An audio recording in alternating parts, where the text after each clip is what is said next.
I remember the first time I met Mark. It was at an art exhibition in Paris, of all places. I was 28, still feeling like I was discovering who I wanted to be. Mark was everything I thought I wanted: charming, confident, and so full of life. He swept me off my feet with his grand gestures, his stories of traveling, and his genuine admiration for my passions. It felt like a fairy tale. We married within a year of meeting. Looking back, I realize now how naive I was. At first, our life together was as magical as I had hoped. Mark's affection never seemed to wane. He was always surprising me with flowers or spontaneous dinners. I was working part-time at a bookstore, which I loved. It gave me time to read and explore my own interests while still contributing to our household.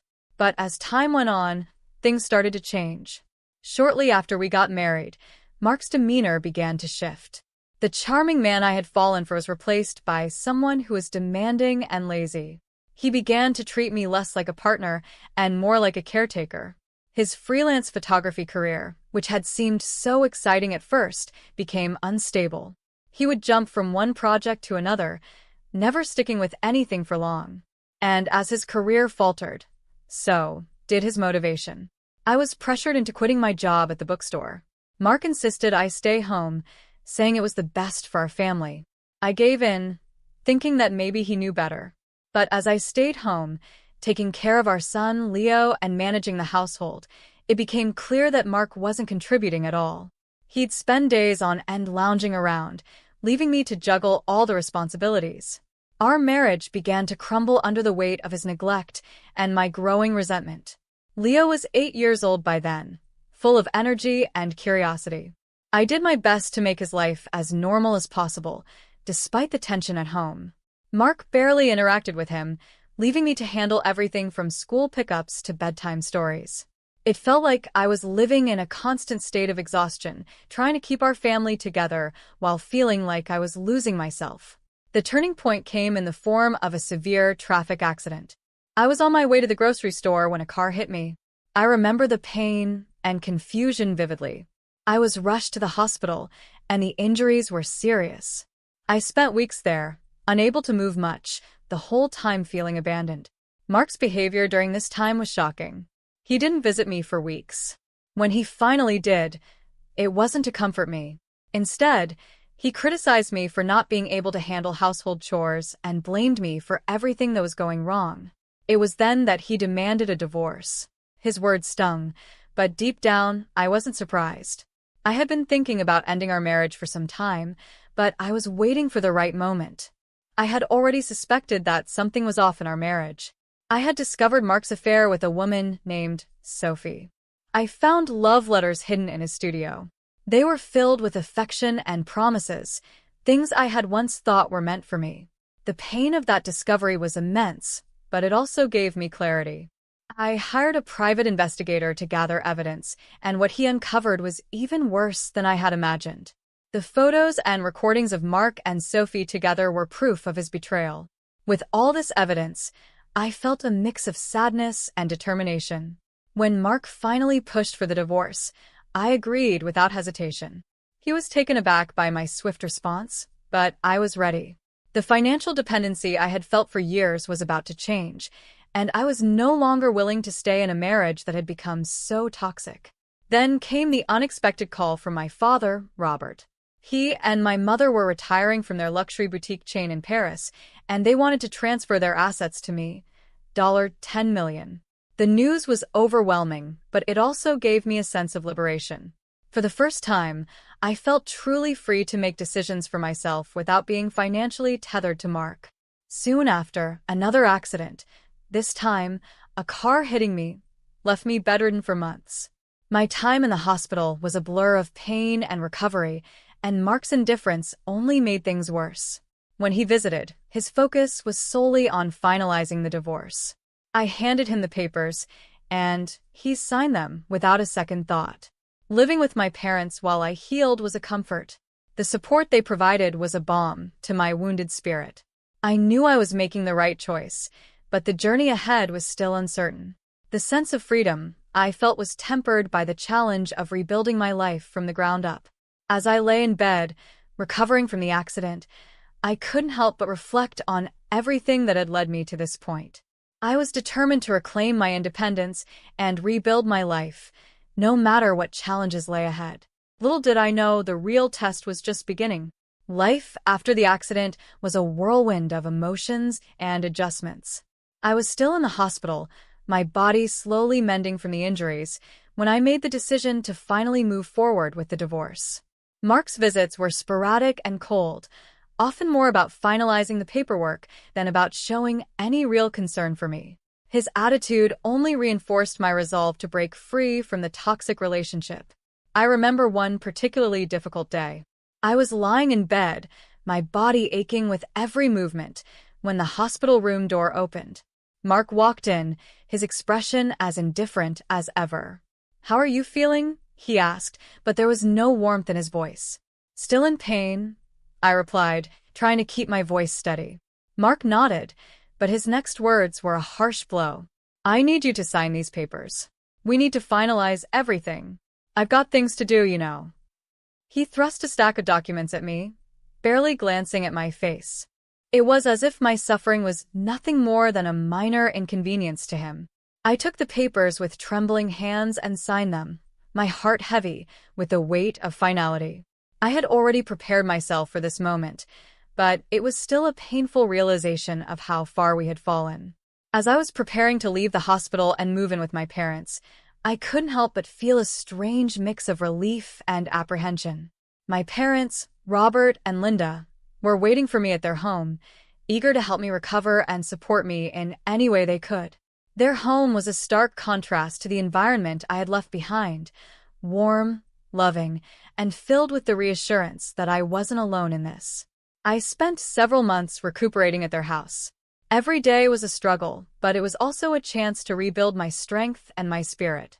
During this time, I tried to focus on myself and my future. My father's unexpected gift of financial independence was a beacon of hope. I knew it was my chance to start over, to take control of my life and find my own path.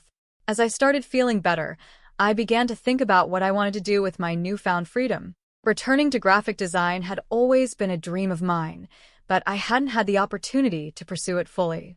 Now, with the financial security my parents' gift had provided, I could finally consider it seriously. One day, while I was still recuperating, I received a call from Mark. His voice on the phone was hesitant, almost pleading. "Emma, can we talk? I know things ended badly, but I've been thinking a lot lately." I was taken aback. "What do you want to talk about?" "I know I made a mess of everything," he said, his tone surprisingly contrite. "But I need you to know that I'm sorry. I want to make things right." I could hardly believe what I was hearing. "You want to make things right now? After everything you've done?" Mark's silence, on the other end, was heavy.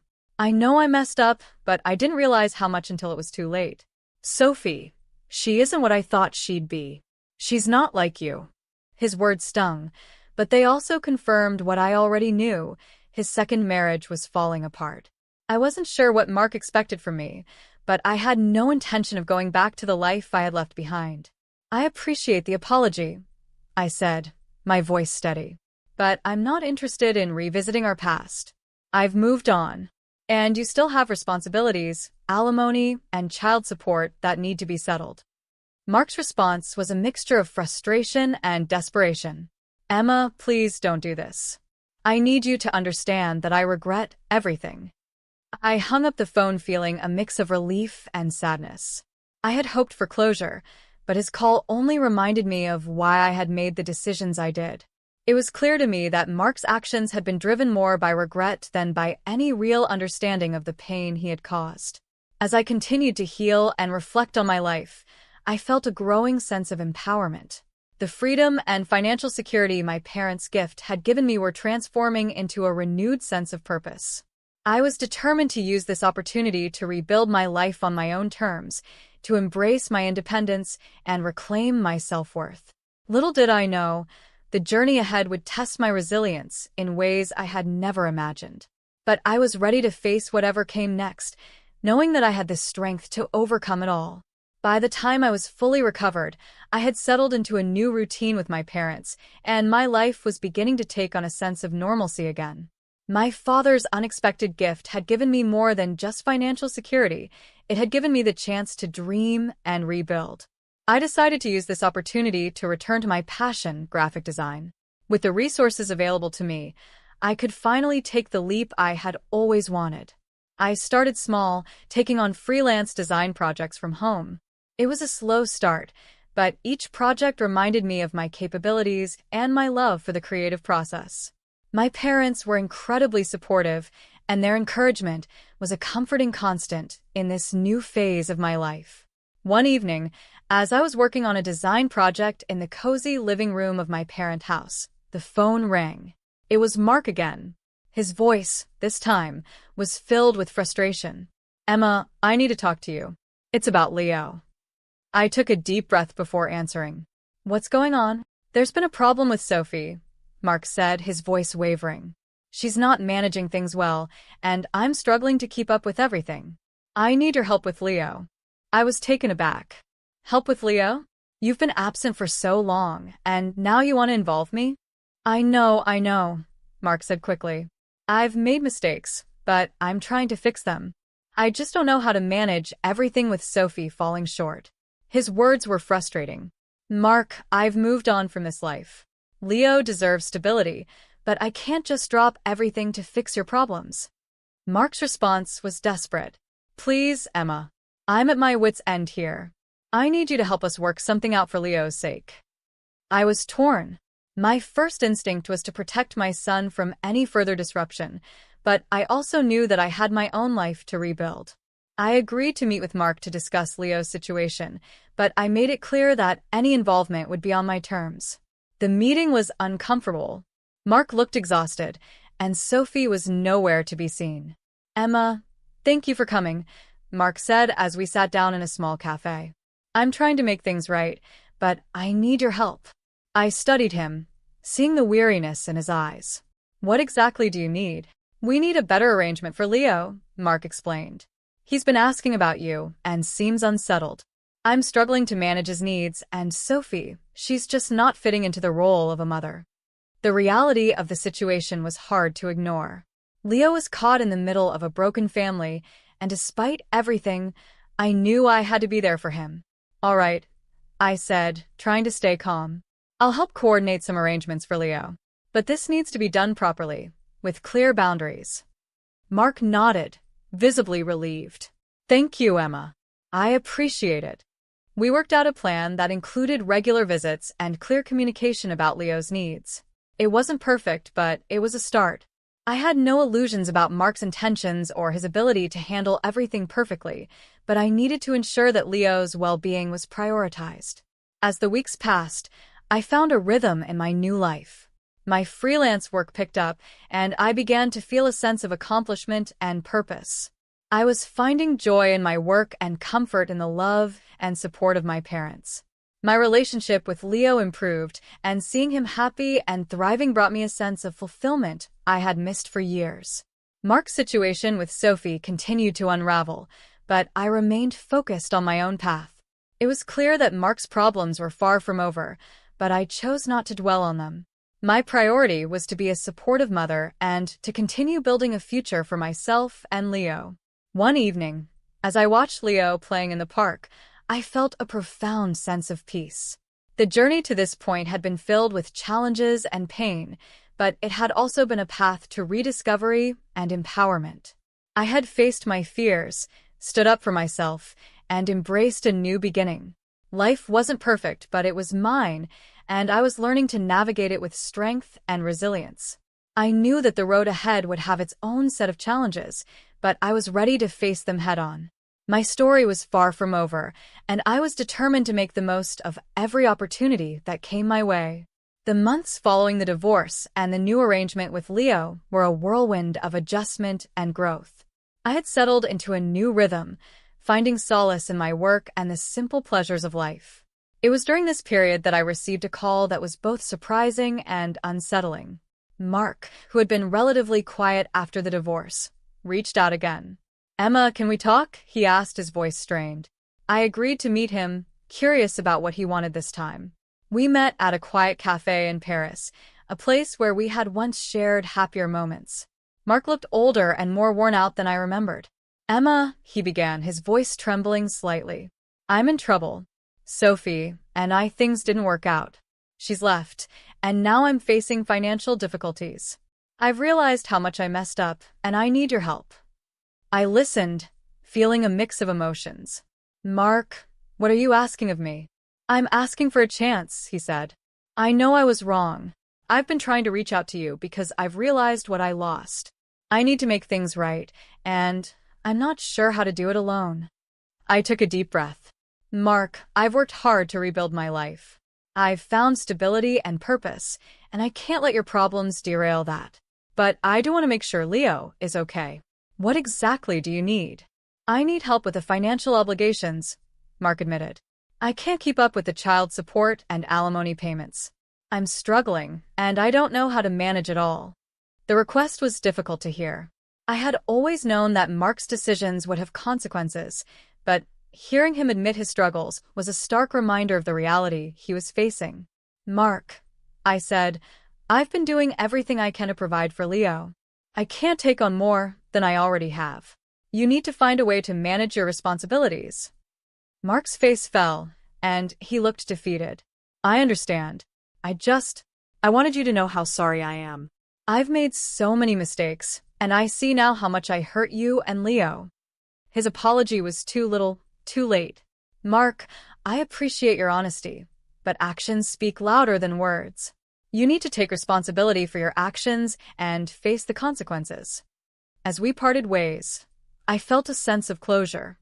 Mark's struggles were his own to deal with, and while I sympathized with his situation, I couldn't let it affect my own progress. I had worked hard to create a new life for myself and Leo, and I wasn't going to let anything jeopardize that. Life continued to unfold, and I found joy in the simple things, working on design projects, spending time with Leo, and enjoying the support of my parents. My relationship with Leo grew stronger, and I was grateful for the stability we had found together. One day, as I was working at the bookstore, a familiar face walked in. It was an old friend from my past, someone I hadn't seen in years. We caught up over coffee, and I shared my journey with her.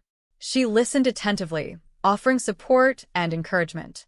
You've come so far, Emma, she said. It's inspiring to see how you've turned your life around. Her words were a comforting reminder of how much I had accomplished. The road hadn't been easy, but I had navigated it with determination and resilience. I had faced my fears, rebuilt my life, and found strength in my own abilities. As I looked back on my journey, I saw it as a testament to the power of self-worth and perseverance. The story of my life was one of overcoming adversity and finding empowerment in the face of challenges. I had learned that true strength comes from within and that embracing one's own value is the key to personal growth and happiness. The future remained uncertain, but I was ready to face it with confidence. My story was a continuous journey, and while the road ahead might have its own set of obstacles, I knew that I had the resilience and strength to navigate whatever came my way. The sound of muffled sobbing drew me toward our bedroom, like a moth to flame. Not the theatrical kind my sister-in-law Maddie specialized in, but the raw, guttural kind that makes your stomach clench. I found Eric sitting on our bed, shoulders heaving, clutching a piece of paper like it held the secrets of the universe. I'm Anna, and until that moment, I thought I had my life figured out. Neat little boxes, everything in its place. My collectible figurines lined up precisely on their shelves, my marriage solid as the oak desk in my office, my career trajectory as predictable as my morning coffee routine. She's right about you, Eric choked out before I could reach him. God, how could I have been so blind? The letter trembled in his hands. I recognized Maddie's flowing script immediately. She always did have a flair for the dramatic, right down to her choice of lavender-scented stationery. The same kind she used to write thank you notes for Christmas presents she'd later return. What exactly am I being accused of this time? I kept my voice steady, professional, the same tone I use when dealing with difficult clients at work. You sabotaged her job interview at Maxwell and Partners. His eyes, when they finally met mine, held something I'd never seen before. Disgust. You called them and told them about her history of workplace conflicts. A laugh escaped me, sharp and bitter. And you believe this? They withdrew their offer this morning. She was perfect for that position, Anna. Perfect. His fingers crumpled the paper's edges. Only someone who knew about her past could have done this. Someone who had access to her previous employment records, which I don't have. Don't lie to me. The sudden violence in his voice made me step back. Your company handles their HR consulting. You've had it out for her since day one. The irony wasn't lost on me. 3 years of watching Maddie systematically undermine every aspect of my life, and here I stood, accused of the exact kind of manipulation she'd perfected to an art form. Read it to me, I said quietly. The whole letter. He smoothed the paper, his hands shaking. As he read, Maddie's masterpiece unfolded, a carefully crafted narrative of persecution and betrayal, sprinkled with just enough truth to make the lies digestible. She'd always been good at that, weaving reality and fiction until even she probably couldn't tell them apart anymore. She's destroying herself, I said when he finished. I had nothing to do with this. Then explain how they knew about the incident at her last job, the one she only told family about. I felt something shift inside me, like tectonic plates grinding against each other before an earthquake. The incident she swore everyone to secrecy about? The one where she allegedly got fired for whistleblowing, but actually got caught falsifying reports? His head snapped up. How did you— Because your father told me, Eric, last Christmas, after 3 glasses of whiskey. He was worried she hadn't changed. I moved toward my dresser, pulling open the top drawer where I kept my most precious collectibles. Just like he was worried when she sold my grandmother's brooch and claimed it was lost. That's different. She was going through a rough patch then. Was she? I lifted my limited edition Sakura figurine from its velvet nest. Empty space greeted me where its matching partner should have been. Funny how my rough patches never involve stealing from family. Eric's face flushed. You're changing the subject. No, I'm finally addressing it. I turned to face him fully. Your sister isn't the victim here, Eric. She never has been, and I'm done pretending otherwise. The silence that followed felt like standing on the edge of a cliff, knowing the ground was about to crumble beneath my feet. In that moment, looking at my husband's face, I realized something that should have been obvious years ago. There would never be room for 3 people in this marriage. I sat in Sam's living room, turning my phone over and over in my hands while she paced, her bangles jangling with each sharp gesture. 3 missed calls from Eric, 7 from Helen, 1 text from Walter that simply read, "We need to talk." Remember the first time I met Maddie? I asked, interrupting Sam's creative string of curses about my sister-in-law. At our engagement party? You mean when she spilled red wine on your white dress and called it an accident? Before that. I pulled up the photo on my phone, all of us smiling, Maddie's arm wrapped around Eric's waist. She hugged me and whispered, I always wanted a sister. I actually believed her. Sam stopped pacing. That's because you're not a sociopath. My phone buzzed again. Helen. I declined the call and opened the text from Eric instead. Family dinner tonight. Mom insists. Please come. Don't you dare, Sam warned, reading over my shoulder. I have to. I stood up, smoothing my skirt. If I don't show up, it proves everything Maddie said about me in that letter. And if you do show up, she'll find another way to twist it. That's what she does, Anna. She's been doing it for 5 years. 5 years. I remembered them all. The misunderstandings about holiday plans that left us eating alone. The tearful accusations about imagined slights. The way she'd comment on Eric's weight whenever I cooked for him. Death by 1,000 paper cuts, each one small enough to make me look petty for complaining. I need to handle this differently, I said, reaching for my bag. No more playing defense. Sam grabbed my wrist. What are you planning? Nothing yet, but I'm done being the villain in her story. The Turner house looked exactly as it always did. Pristine lawn, carefully tended roses, Helen's collection of garden gnomes standing guard. I'd always wondered if Maddie's flair for presentation came from growing up in this perfect facade. Walter opened the door before I could knock. Anna? His eyes held the same weary resignation I'd seen at Christmas. Helen's in the kitchen. Maddie's... Well, I found them all in the dining room. Helen arranging flowers like nothing was wrong, Eric staring at his phone, and Maddie, red-eyed and fragile, perched at the head of the table like a wounded queen. Anna! Helen's smile was too bright. We were just talking about how I destroyed Maddie's career? The words came out sharper than intended. Or about how I've apparently been plotting against her since day one. That's not fair, Eric started, but Maddie cut him off with a sob. I just don't understand why you hate me so much, she whispered. I've tried so hard to be your friend. I laughed. I couldn't help it. Friend? Is that what you call it? Girls, please, Helen intervened. We're family. We can work this out. Family? I pulled out my phone, fingers shaking as I pulled up the email I'd received that morning.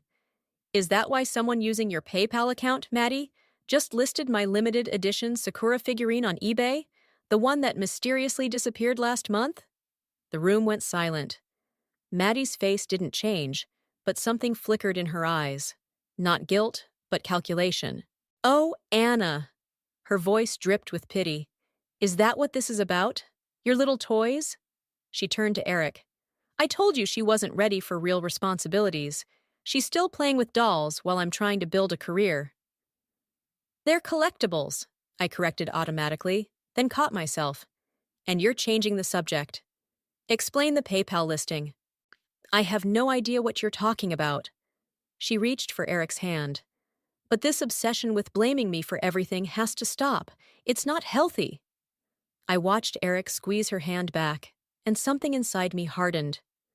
I thought of all the times I'd swallowed my anger, all the times I'd let her rewrite reality, because confronting her meant confronting the fact that my husband would always choose her version of the truth. You're right, I said quietly, standing up. This isn't healthy at all. I left them sitting there, walked out past Walter's troubled gaze and Helen's wilting flowers. In my car, I pulled up Sam's number and typed, "You were right. Time to play offense." The notification pinged while I was cataloging my collection, documenting each piece with photographs and purchase receipts. A new listing on eBay caught my eye. Another Sakura figurine, this one from the winter collection. My hands trembled as I clicked the seller's profile. Username, Vintage Vixen 82. Location, our town. Feedback score, 147. I scrolled through their other listings. My breath caught. There, scattered among vintage jewelry and designer scarves, were 3 more of my missing pieces. The same ones I'd reported stolen to Eric last month, when he'd dismissed my concerns with a casual, "You probably just misplaced them." My phone rang. Sam. "I found something," she said without preamble. "Remember that job Maddie lost last year? The one she claimed was downsizing?" Let me guess. Another lie? Better. I just had drinks with my cousin who works there. Apparently, Maddie got caught selling company information to their competitors. They gave her the choice to resign quietly or face charges. I stared at the eBay listings. She's been doing this for years, hasn't she? Taking things that aren't hers, twisting the truth until it breaks. Anna. Sam's voice softened. There's more. The reference check that killed her Maxwell and Partners job? It came from Helen. The world tilted sideways. What? Helen called them, said she couldn't stand by and watch another company get destroyed. A pause. Maddie knows it was her mother, Anna. She's been blaming you to punish Helen. I ended the call and sat in the growing darkness of my home office, surrounded by empty spaces where my collection used to be. The front door opened and closed, Eric coming home from another long day at work. Anna, his footsteps approached. We need to talk about yesterday. I quickly closed the eBay tabs. Yes, we do. He leaned against the doorframe, looking tired. Maddie's been crying all day. She says, I found them. I turned my laptop screen toward him. My missing pieces, the ones you said I misplaced. His expression didn't change. What are you talking about? Vintage Vixen 82. Want to guess her real name? I clicked through the listings. That's my limited edition Christmas angel from last year. And my Victorian lady with the parasol, and stop it! His voice cracked. Just stop! This obsession with your toys. They're not toys. The words exploded out of me. They're pieces of my life, Eric. Things I saved for, researched, celebrated finding. And your sister is selling them like they're worthless trinkets. You don't know it's her. I pulled up the PayPal information. Same account she used to send you money last month. Want to explain that? He went very still. How do you know about that transfer? Because I check our bank statements. $5,000, Eric. Why? She needed help with rent. He wouldn't meet my eyes.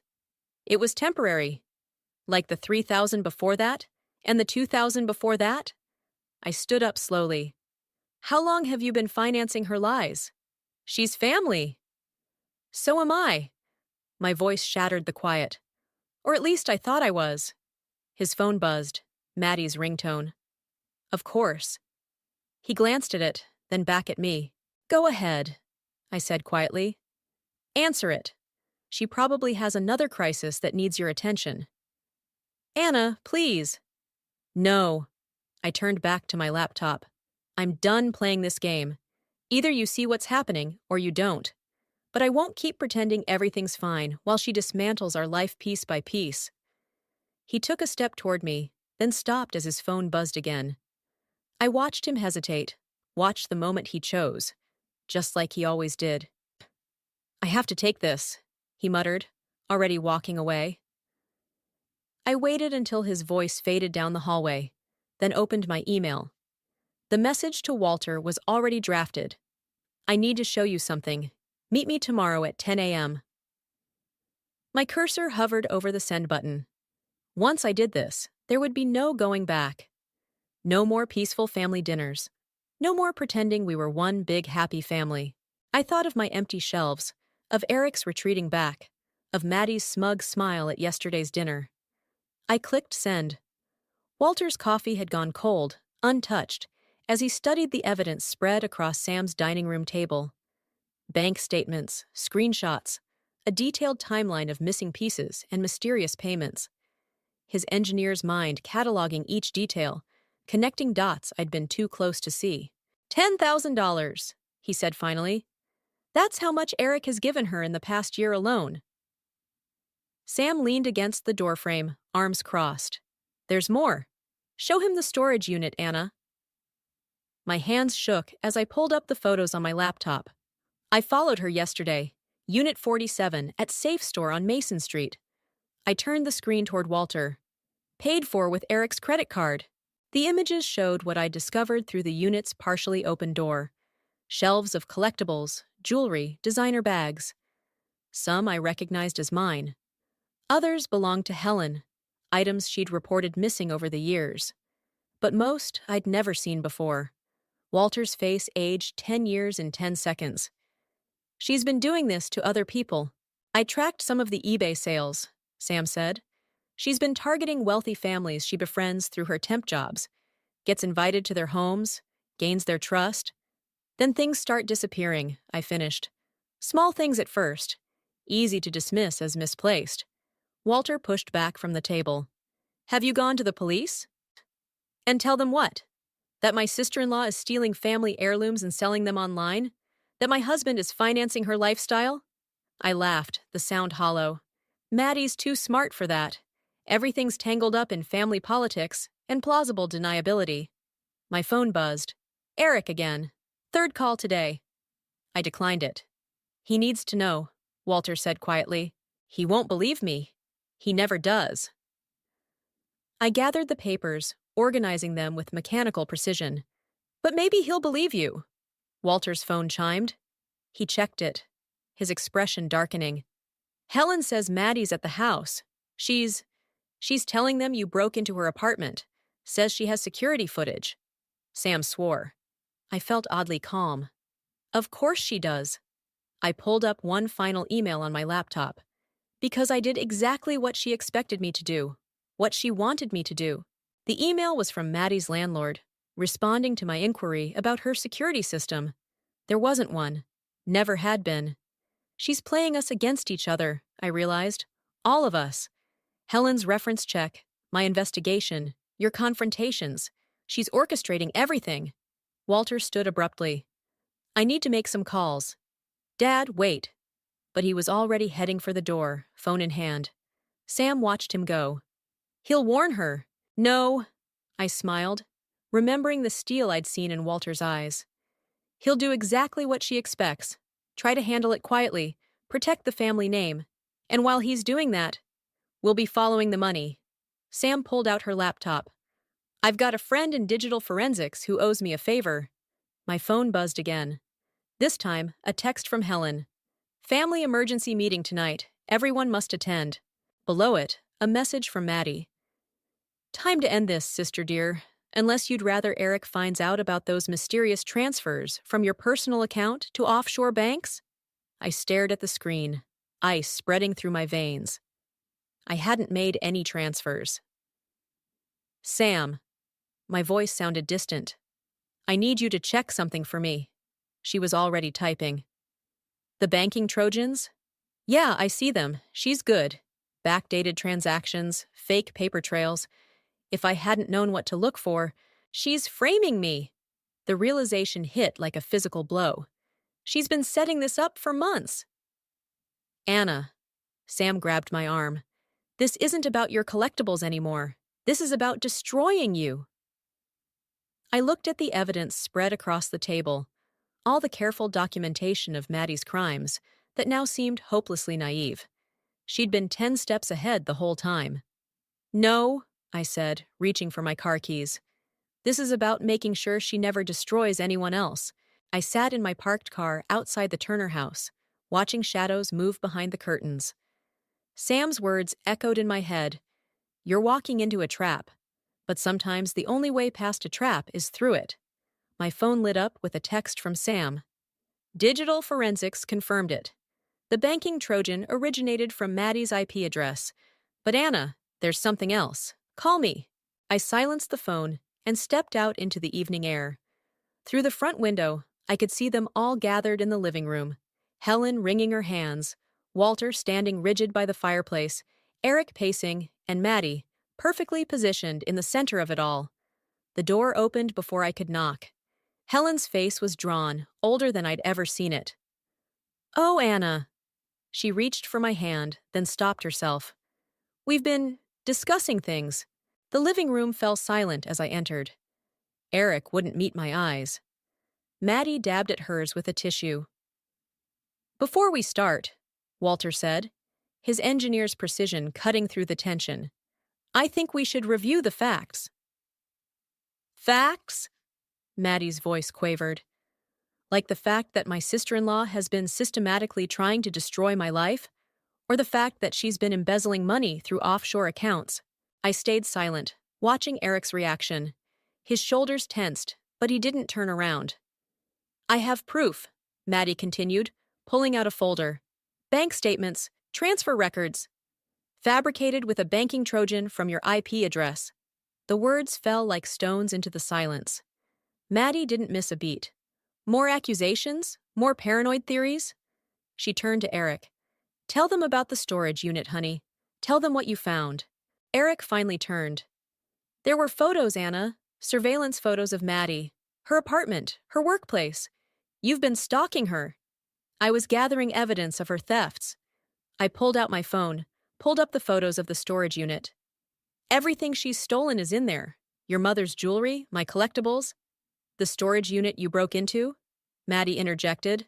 The one you photographed illegally? The one paid for with Eric's credit card. Because Eric helped me rent it. Maddie's voice rose. To protect my things from you. I looked at Walter, saw the conflict in his eyes. He knew the truth, had seen the evidence at Sam's house, but family loyalty ran deep. There's something else, I said quietly, pulling out a final envelope. Something I found in the storage unit. I handed it to Helen. Open it. Helen's hands trembled as she pulled out the photographs. Her breath caught. That's my mother's emerald necklace. She looked up at Maddie. The one you said was stolen during the break-in last year. The break-in that never happened, I added. Check the date stamp on the photo. Maddie launched herself off the couch. This is ridiculous. She's obviously doctored those photos. Eric, are you going to let her do this to me? But Eric was looking at the photos now, recognition dawning.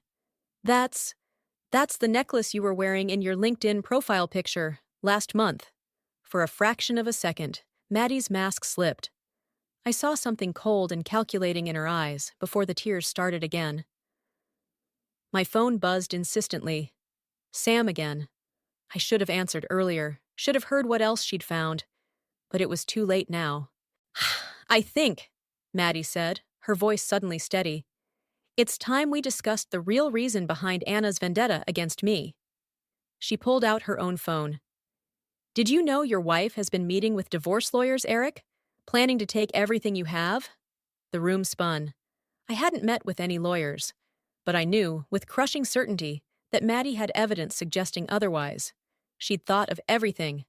That's not, I started, but Eric cut me off. Just stop, Anna. His voice was tired, defeated. Just stop. I looked around the room, at Helen's confusion, Walter's resignation, Eric's betrayal, and realized Maddie had won. She'd orchestrated this perfectly, turning my evidence against me, my investigation into obsession, my defense into attack. But she'd made one mistake. She'd pushed me past caring about winning. My phone wouldn't stop buzzing as I walked out of the Turner house. Sam's messages grew increasingly urgent. Don't confront her yet. Found something bigger. Call me. But I was done waiting, done playing defense. Anna! Eric's voice followed me into the darkness. Where are you going? I turned, watching him jog down the front steps. Behind him, Maddie stood in the doorway, her silhouette framed by warm light, the perfect picture of concerned sisterly devotion. To the police, I said flatly. I'm done protecting your family's reputation. With what evidence? Maddie called out, her voice carrying just the right note of pity.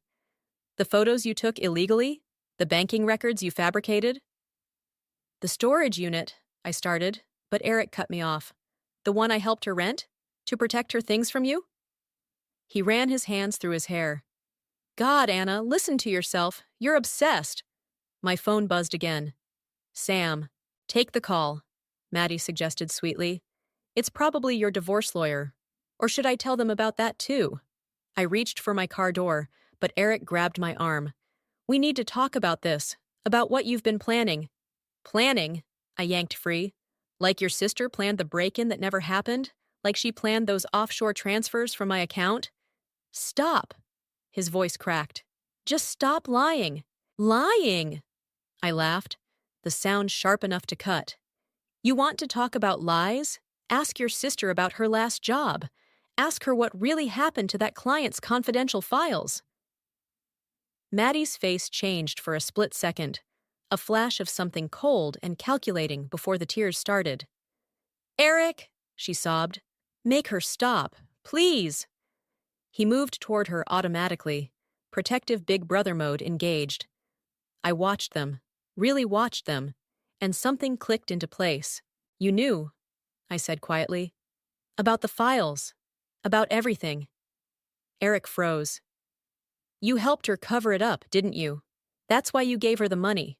Why you keep giving her money. Anna, that's why you won't believe me. Because if I'm right about her, then you're complicit.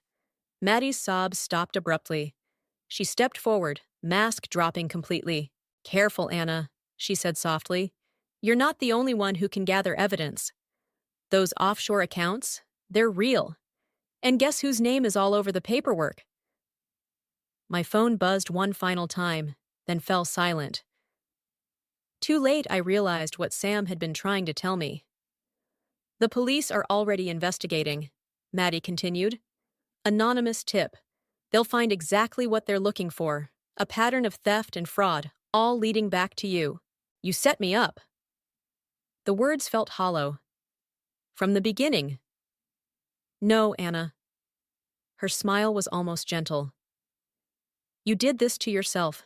Your obsession with proving me wrong. Your need to control everything. You made it so easy. I looked at Eric, searching for any sign of the man I'd married. He wouldn't meet my eyes. The difference between us, Maddie said, is that I understand family, loyalty. You've been trying to tear us apart since day one. My phone lit up with a text from an unknown number. Detective Morris here. Need to speak with you regarding suspicious financial activity. Please contact immediately. Go ahead, Maddie whispered. Tell them your theories about me, about Eric's involvement. See who they believe. The unstable woman obsessed with her collectibles, or the family trying to protect themselves from her increasingly erratic behavior. I got in my car, hands shaking so badly I could barely grip the key. Through the windshield, I watched Eric comfort his sister, watched Helen and Walter appear in the doorway, a perfect family tableau. My phone buzzed again. Sam, one last time. Don't do anything. Coming to you. Have proof of everything. But as I started the engine, I realized it didn't matter anymore. Proof, truth, justice. Maddie had twisted them all into weapons against me. She hadn't just won. She'd made sure I'd lose everything in the process. The only question left was, what did I have left to lose? Detective Morris's office felt too small, too warm. Sam sat beside me, laptop open, while Maddie perched across the desk. Perfect posture, perfect tears. As you can see, Maddie was saying, the transfer records clearly show a sophisticated banking Trojan, Sam interrupted, turning her laptop toward the detective. Originating from this IP address. She slid a paper across the desk. Registered to Madison Turner. Maddie's smile didn't waver. More desperate accusations? Detective, I've provided documentation of Anna's offshore accounts, her surveillance photos, and I've provided evidence that those documents were fabricated, Sam countered, along with proof of Ms. Turner's previous corporate espionage. Morris studied both women, then turned to me. Mrs. Carter, you've been quiet. Because this isn't about words anymore. I pulled out my phone, opened the video I'd received an hour ago. This arrived anonymously this morning. The footage was grainy, but clear enough. Maddie in her apartment, carefully packaging my missing collectibles, logging. Then Eric appearing, arguing, pointing at the boxes. Maddie's smile cracked. That's clearly doctored. The metadata proves it's authentic, Sam said. And there's more. The video continued. Maddie showing Eric documents, him becoming agitated, her consoling him. The audio was muffled but distinct. If anyone finds out about the client files, you'll lose everything. We have to protect each other. Turn it off, Maddie whispered. The timestamp, Morris noted, matches the day before Mrs. Carter's accounts were compromised. You don't understand, Maddie's voice shook. She's obsessed with destroying our family. These are all lies. Like the lies about Helen's jewelry? I asked quietly. The ones you sold to fund your gambling habit? Maddie went very still. How did you? Walter finally checked the casino records. All those times you borrowed money for rent. He tracked every payment. Dad would never. He's outside right now, Sam said, with the receipts from your pawned items. And Eric's waiting too. Maddie's mask shattered. She lunged across the desk, reaching for my phone. But Morris was faster. Ms. Turner, sit down. You can't prove anything. Her voice rose hysterically. Eric will back me up. He has to. If I go down... He goes down too? I finished. That's why he helped you, isn't it? Because you had proof he knew about the stolen client files. He's my brother, she spat. He chose me. He'll always choose me. The door opened. Eric stood there, looking older than I'd ever seen him. No, Maddie, he said quietly. Not anymore. She stared at him, betrayal written across her face. You can't. I protected you. You blackmailed me, he corrected. Used me to hurt my wife, to hurt everyone who tried to help you. I was helping you. She was crying now, real tears finally. Everything I did was to protect us. Ms. Turner, Morris interrupted. I think it's time we discussed the corporate espionage charges, and the fraud, and the theft. I stood up, suddenly exhausted. I'll be outside. Anna, wait! Eric reached for me, but I stepped back. Don't! My voice was steady. You chose her. Every time, for years, you chose her. And now you're only here because she finally went too far. I'm sorry. I know. I looked at Maddie, still protesting her innocence to Morris. But sorry doesn't fix what's broken. Sam followed me out, past Walter's slumped shoulders and Helen's quiet sobs. In the parking lot, she touched my arm. You did it. You won. But watching through the window as my marriage crumbled alongside Maddie's lies, I wasn't sure victory was the right word. I'd exposed the truth, yes. Achieved justice, maybe. But the cost. My phone buzzed one last time. A text from Eric. I never deserved you. I deleted it without responding and turned toward home, leaving the wreckage of the Turner family behind me. Sometimes winning feels exactly like losing, but at least I could walk away knowing who I was and who I refused to become. The storage unit door rattled upward, revealing shelves of carefully cataloged items, each piece tagged, photographed, and ready for return to its rightful owner. Helen's emerald necklace, Walter's vintage watch collection, items from dozens of families Maddie had befriended and betrayed. Sam stood beside me, clipboard in hand. Detective Morris says they've identified most of the owners. Should take about a week to process everything. I lifted a familiar figurine from its shelf, my first Sakura piece, the one that started my collection. Its partner was still missing, probably sold months ago to some unsuspecting collector. You don't have to do this part, Sam said quietly. The police can handle it. Yes, I do. I placed the figurine in its box. Some things you need to finish yourself. My phone buzzed. Another text from Eric. I deleted it without reading, just like the others. The divorce papers were already signed, his confession to the corporate espionage already filed. Some bridges stay burned. The website launches next week, Sam said, changing the subject. Already have 3 authentication requests from serious collectors. I smiled, remembering how the idea had come to me during one of those sleepless nights after Maddie's arrest. A service to verify collectibles' authenticity and ownership history, preventing exactly the kind of fraud she'd perpetrated. Turning poison into medicine. Helen's outside, Sam warned. Want me to tell her you're busy? I shook my head. It's time. Helen looked older, grayer, but her spine was straight as she approached. Anna, Don't apologize again, I interrupted. Please. She nodded, twisting her wedding ring, a nervous habit I'd never noticed before. Walter and I are selling the house, moving closer to our grandchildren in Arizona. Fresh start? Something like that. She reached into her purse, pulled out a small box. I found this in Maddie's things. The police said I could return it personally. Inside lay the missing Sakura figurine, the partner to the one I'd just packed. My hands shook as I lifted it. She kept this one, Helen said softly. Didn't sell it. I think maybe she wanted to understand. Understand what? Why someone would care so much about something that wasn't power or control? Helen's eyes were wet.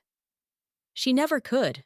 I studied the figurine, 2 dancers frozen mid-spin, eternally reaching for each other without quite touching. Sometimes the things we collect are the stories we wish we could tell. Anna? Helen's voice cracked. Thank you for stopping her, for making us see. I carefully placed both dancers in their box, together again, but different now, changed by their separation, their journey. I didn't do it for you, I said honestly, or for Eric, or even for justice, really. Then why? I thought about Maddie's perfect mask, about Eric's willing blindness, about the weight of pretending everything was fine when nothing was. Because sometimes the only way to save yourself is to stop playing someone else's game. Sam appeared at my elbow. Last box is packed. Ready? I nodded, picking up the Sakura dancers. Helen stepped forward, hesitated, then turned away.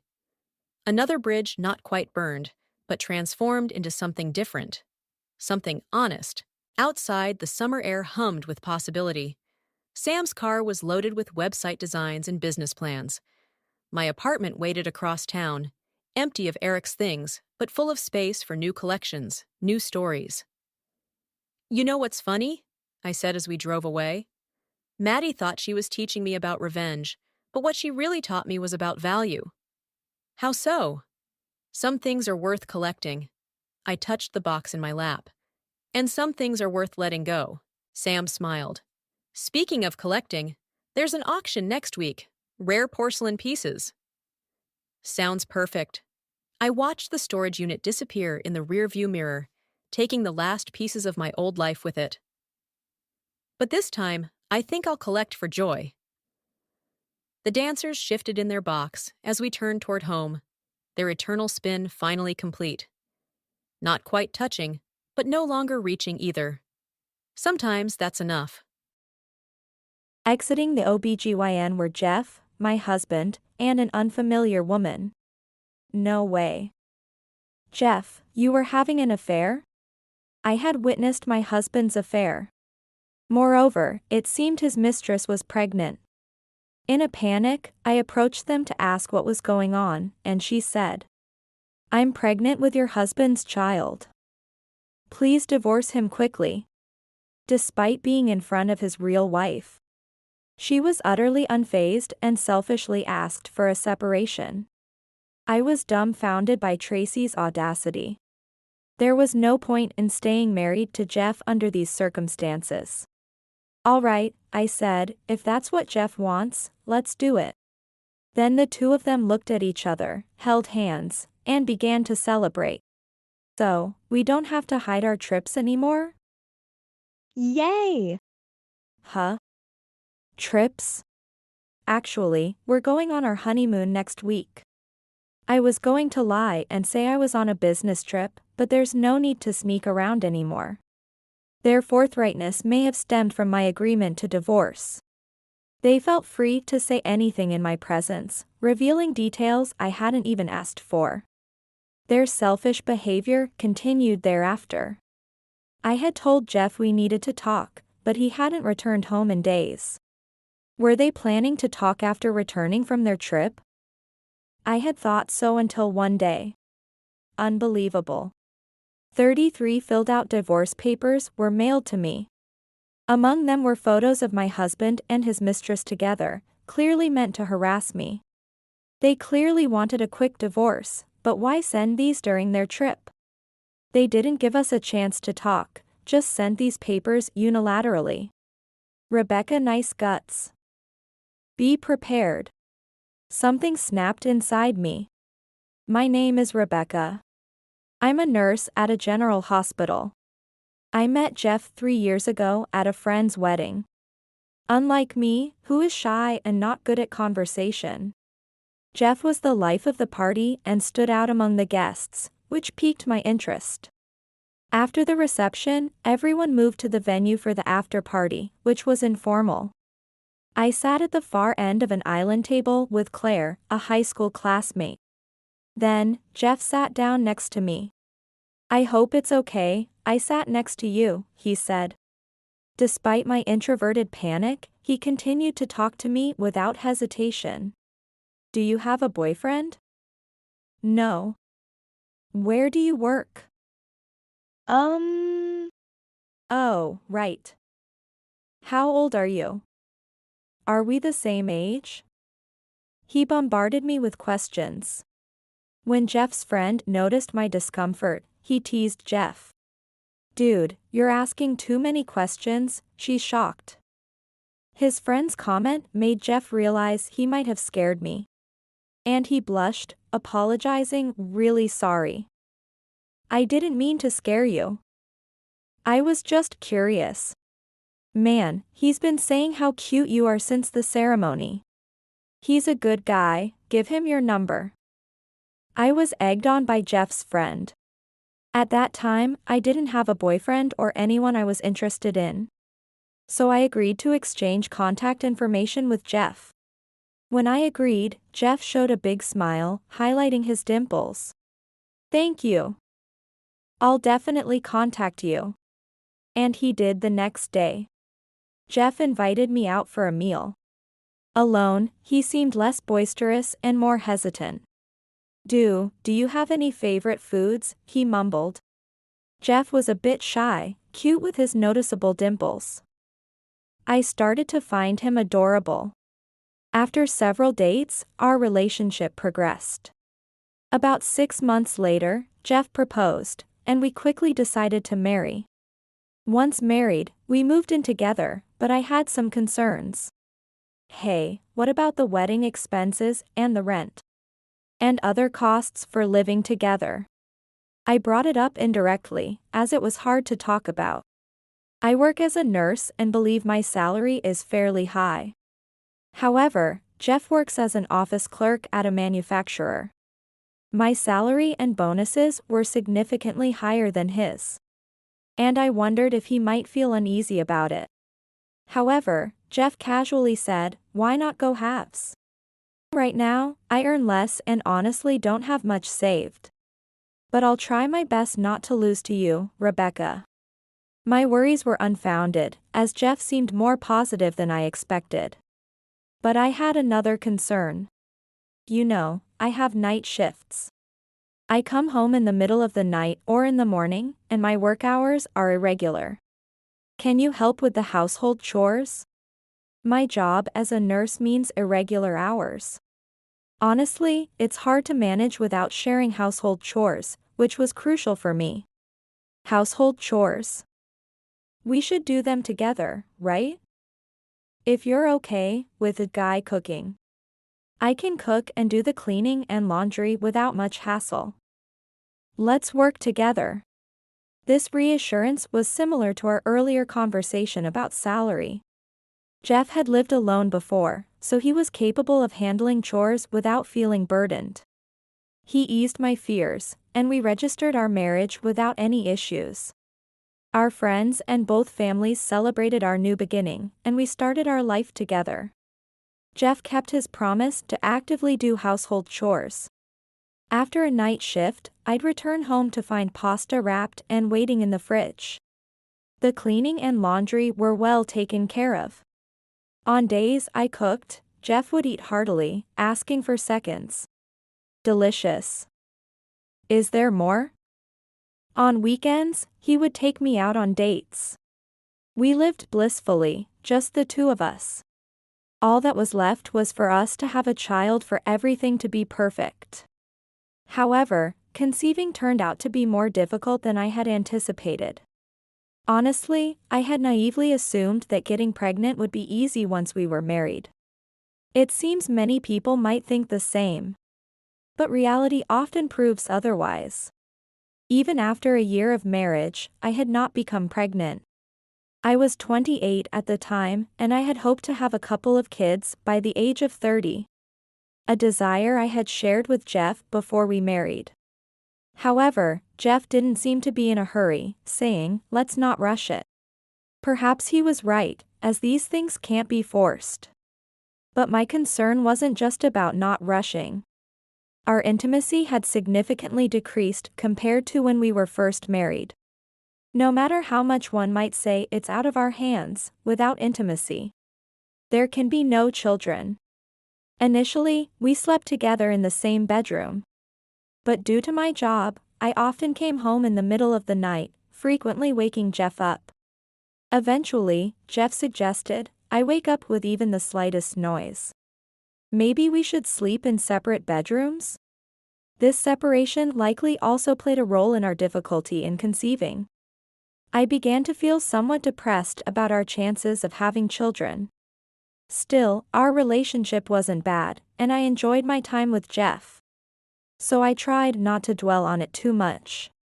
However, 2 years into our marriage, I could feel our happiness beginning to crumble. "You're coming home late again today?" Yeah. "I have a drinking party tonight." "I see. What time will you be back?" "Not sure. Probably after midnight." "That's late." "Haven't the drinking parties been a bit too frequent lately?" Lately, Jeff's returns were very late, and his frequency of drinking parties had increased. He was often away on weekends for entertainment. And I felt disappointed about the lack of time we spent together as a couple. However, my husband dismissed my concerns, saying, "Rebecca, you're a woman, you don't understand the importance of these drinking parties. How much the bosses like me can really make a difference at work. Please don't complain about work-related matters." "I'm sorry." "Well, I'm heading out."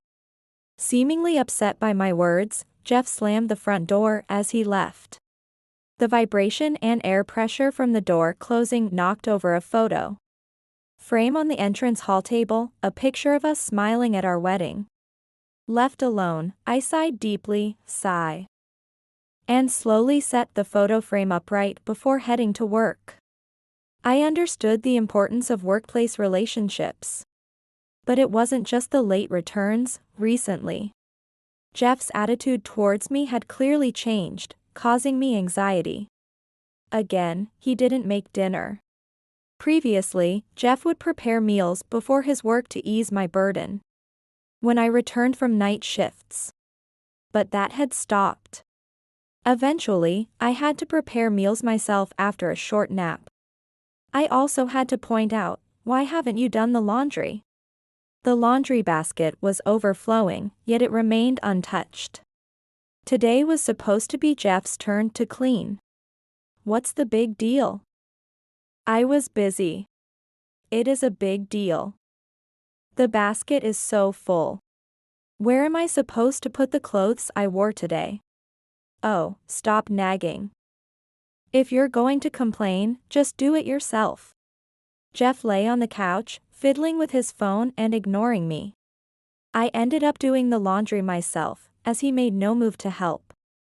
This way, my household chores burden continued to grow.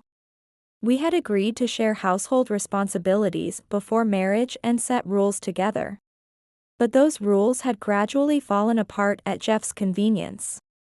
He had changed. He was always late due to overtime or drinking parties, and on weekends. He would go out alone, unlike before. He used to be so kind, but now even his tone had become harsher. I dreaded to think it, but a horrible thought crossed my mind: infidelity? No, I mustn't accuse my husband without evidence. I sternly dismissed the thought. But as time passed, Jeff continued to change, and I couldn't help but become suspicious. Hey, what is this? A colored lipstick, obviously for women, fell out of the suit Jeff wore to work. Oh. I bought some lip balm because my lips were dry. But it seems I accidentally picked up a colored one, he said, his eyes darting around nervously. Flustered, he quickly retreated to the bedroom. "I'm tired, going to sleep." It was suspicious, but if he said it was a mistake, there was not much I could do. I had to back down this time. However, another day brought a new issue. Several thousands of dollars had been transferred from our joint account for living expenses to Jeff's personal account. "Jeff, why is money from our living account being transferred to your account? I overspent this month." "It's not a big deal." "It is a big deal. Don't use it without asking. We need to save for the future." Another lecture? Sorry, I'll be careful. After saying this, he retreated to his bedroom again. Yet, in the following months, he continued to withdraw money without my consent. "Jeff, did you use our house money again?" "I asked you to stop, didn't I?" "It doesn't matter. We don't have kids anyway." I almost yelled, "That's because you're not interested in having them."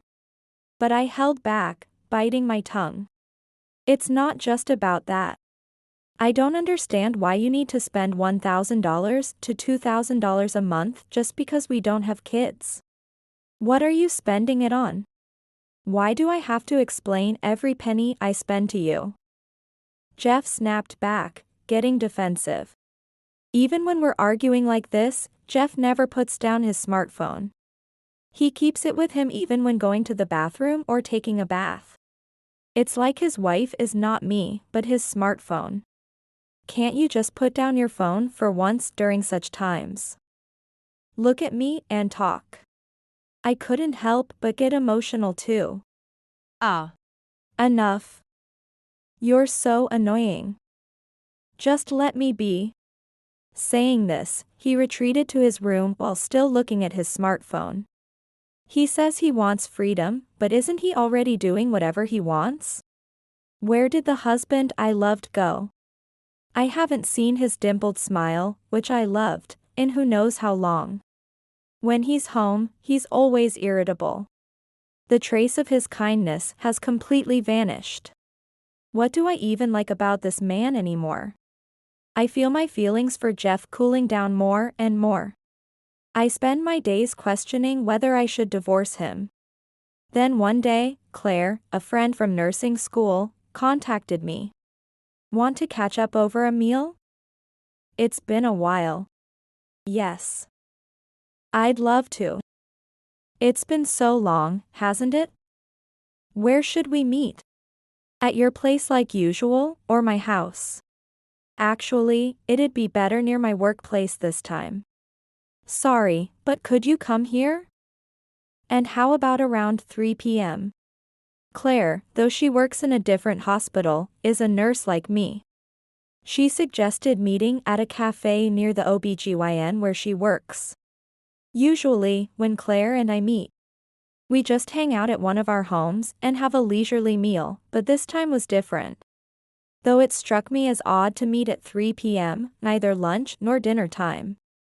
I didn't dwell on it much since I was looking forward to seeing Claire. On the day I was supposed to meet Claire, I arrived at the designated cafe to find her looking unusually somber. Is something wrong? I asked Claire, sensing her serious mood. After a moment of silence, she spoke heavily. Don't ask anything, just look outside the window for a while. Outside the window, I could clearly see the OBGYN where Claire works.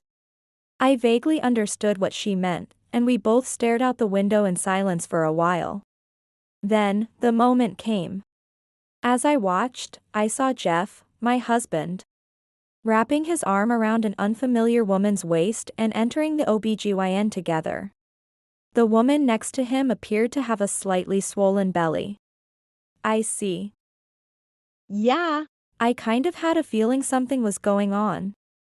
My eyes began to well up with tears, and my grip tightened on my coffee cup. Claire, it's such a nice day today, isn't it? Really warm, and the temperature is just perfect. As I said this, tears started rolling down my cheeks. Rebecca. Claire held my hand. She probably didn't want to know either that a friend's husband was having an affair. Claire had been at the wedding where my husband and I met and was right there when Jeff first talked to me. So she knew his face and name well. She had seen him come to the OBGYN with another woman and had contacted me.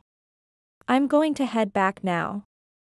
As much as you're my friend, I can't just disclose patient information carelessly. I'm sorry, I can't do more. You should talk to Jeff. Claire, thank you so much. I'll talk to him. No worries. Call me if you need anything, okay? I'm always on your side. And don't let him see you crying. Wipe your tears before you go. Saying this, Claire wiped my tears with her handkerchief. She had always been like an older sister to me. I thanked her again and waited outside the OBGYN for them to come out. After a while, when they appeared, I hurried over to them. Jeff, congratulations on her pregnancy. You two look great together, I said, forcing a smile. The two of them looked shocked and turned to each other. Jeff, is this your wife? She didn't seem to know who I was and asked Jeff, who turned pale. Wah, what are you? Despite usually only looking at his smartphone, now he was staring at me with wide eyes. What's the matter? Weren't you at work today? I smiled sweetly and asked my husband, who stuttered, trying to think of an excuse. Then he blurted out, "No, you see, she's just a friend's girlfriend. And I came with her as a companion." What a transparent lie. Faced with such a strained excuse, I couldn't help but sigh loudly. But Tracy snapped, annoyed by Jeff's attempt to casually handle the situation. "Jeff, you said we were going to divorce, didn't you?" "Well, yes, but I haven't really talked about it yet." "Oh? You said you were going to divorce?" "That's news to me." "Jeff, you haven't said anything?" Caught between his wife and his mistress, Jeff was at a loss for words. "Let's not do this here. How about we move somewhere else?" I led them back to the cafe where I had been with Claire. We each ordered a cup of coffee and took a moment to calm down. During this time, Jeff looked down, refusing to meet my gaze. Today, it seems Jeff regards the desk, not his smartphone, as his wife. However, Tracy is directly looking into my eyes. "My name is Tracy. I'm in a relationship with Jeff, and as you just saw, I am pregnant with his child. Please divorce him immediately."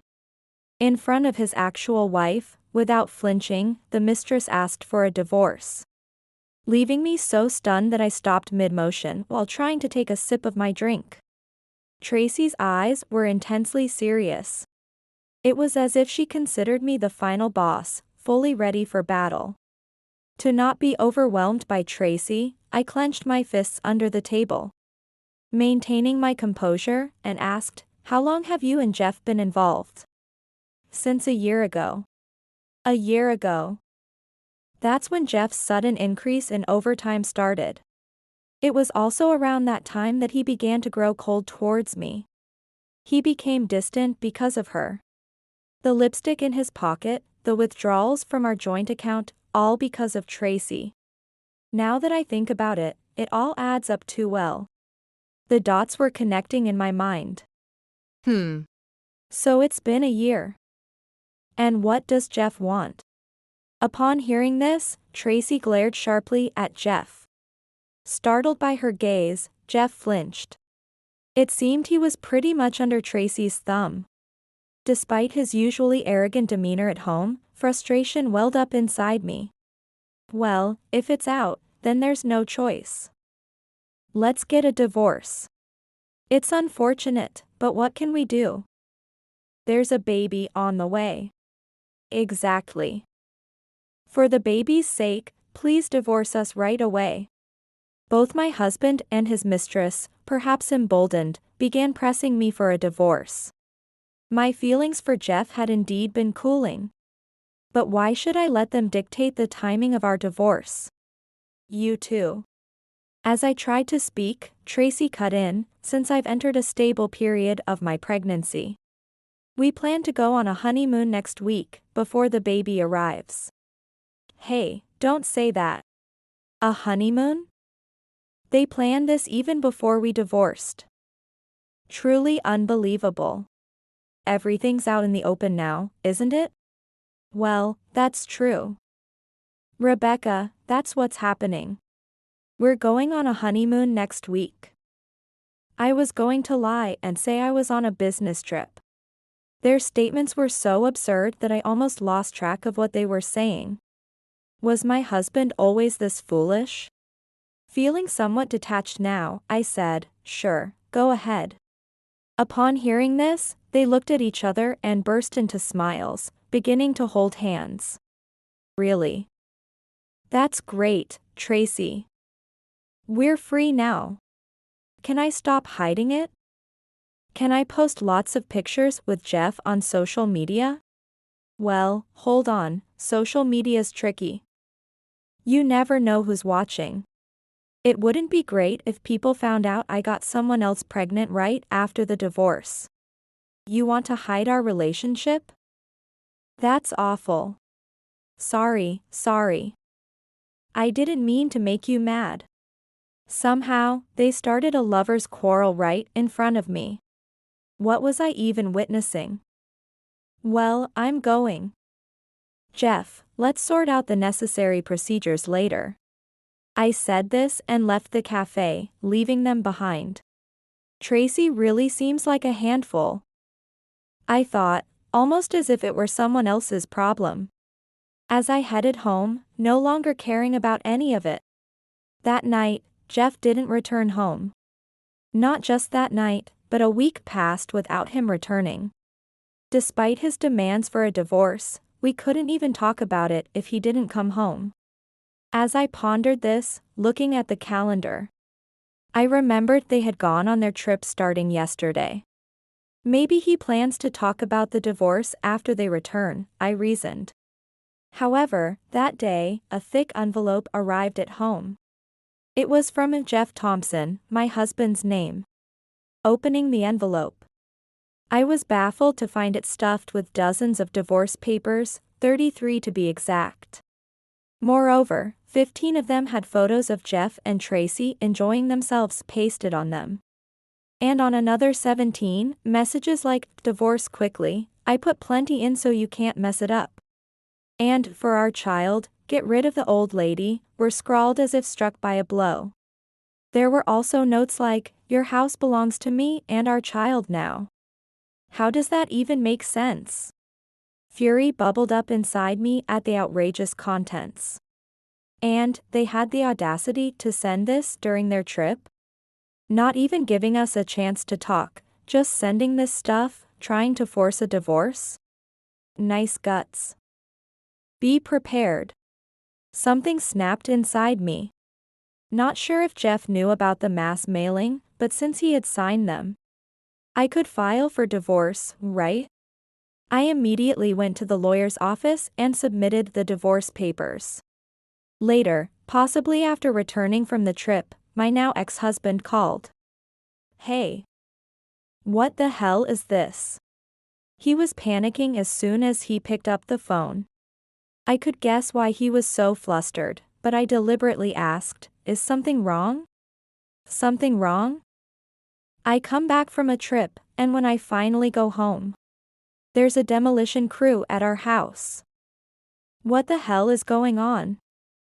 Explain this to me." In fact, on the day I filed the divorce papers, I had a mind to teach Jeff and Tracy a lesson. I remembered Tracy claiming the house. "That woman said she'd take our house, huh?" Thinking it would serve them right and be the most effective revenge, I said, "Mother, I need to talk to you." And had been discussing my husband's misconduct with my in-laws. Despite our strained relationship, I had always gotten along well with my in-laws and thought they might help. When I explained the situation to my in-laws, they were furious and told me to send all of Jeff's belongings to their house. The in-laws were absolutely livid, to think he would get his mistress pregnant. He should really be taught a painful lesson. They promised to help with anything. I immediately shipped my ex-husband's belongings to his parents' house. Now, it would be up to the in-laws to handle things. I also moved all my belongings and finalized the procedures to demolish the house and clear the site. By the time my ex-husband returned, the demolition had already begun. In just another week, it will all be cleared up, it seems. What? I heard from Tracy that she was getting the house. So I had it demolished to prevent that from happening. It's impossible to think of you, that woman, and her child living there happily together. Don't mess around. How can you just do that? That house and the land it's on belong to my father. You, an outsider, can't just decide to do something like that. Yes, I know that. That's why I discussed it with your father. He said that a foolish son who cheats and gets someone pregnant doesn't deserve a house. He told me to tear it down. You told my parents. Yes, I told them everything. That you had an affair and that she is pregnant. They were quite angry, you know. What have you done? I was supposed to start living with Tracy and the child next week. I don't know about that. Oh, and since we are already divorced, don't call me again. If you need something, contact me through a lawyer. When did we get divorced? I didn't hear anything about that. And what's this about a lawyer? What? A huge stack of divorce papers arrived from Tracy. I filed them immediately. And thanks to all the evidence photos of the affair that Tracy included with the divorce papers, the divorce proceedings went smoothly. Tell her thanks for me. She did what? What is she doing? Please, we're going to have a child, and now we've lost our home. And Tracy only has a part-time job, we really don't have any money. Don't ask for compensation, please. I've already told you, I don't know about that. I'll be seeking a generous amount of compensation from you and Tracy. Just so you're prepared. Bye. Then. I said this and hung up without waiting for a reply. By now, my ex-husband must be wearing a miserable expression. It's a pity I couldn't see his face directly. But this should make him painfully aware of how terrible his actions were. Despite his repeated calls, I ignored them all. Later, my ex-husband was ordered to pay $25,000 in compensation. I doubted he could easily afford such a large amount from his savings. But I made sure through my lawyer that he would pay no matter what. He would probably turn to his parents for help, but since they said, "We have no intention of helping a son who cheated," he likely wouldn't receive any support from them. He got what he deserved. As for Tracy, because she sent those provocative divorce papers and photos and engaged in adultery knowing Jeff was married, I managed to get $10,000 in damages from her. I thought they would start afresh, Jeff, Tracy, and the unborn child. But it didn't work out between them. Because Tracy posted photos on social media of their vacation while still technically married to Jeff. Their affair quickly became public knowledge. The gossip spread, eventually reaching Jeff's workplace, causing a huge scandal. Jeff was furious that she posted on social media despite his warnings. But when he scolded her, Tracy lost her temper in turn. In the end, their petty quarrel led to their breakup. What a foolish story, I thought, but how they lived their lives was no longer my concern. I continued working as a nurse. Though divorced and single, somehow, I felt more at peace than when I was married. Work is busy and challenging, but every time a patient thanks me, I feel fulfilled and glad to be doing this job. After everything was settled, I contacted Claire, who had been so supportive. I got divorced. It's all over. You did well, she said, crying. Having such a kind friend who would cry for me made me feel truly fortunate.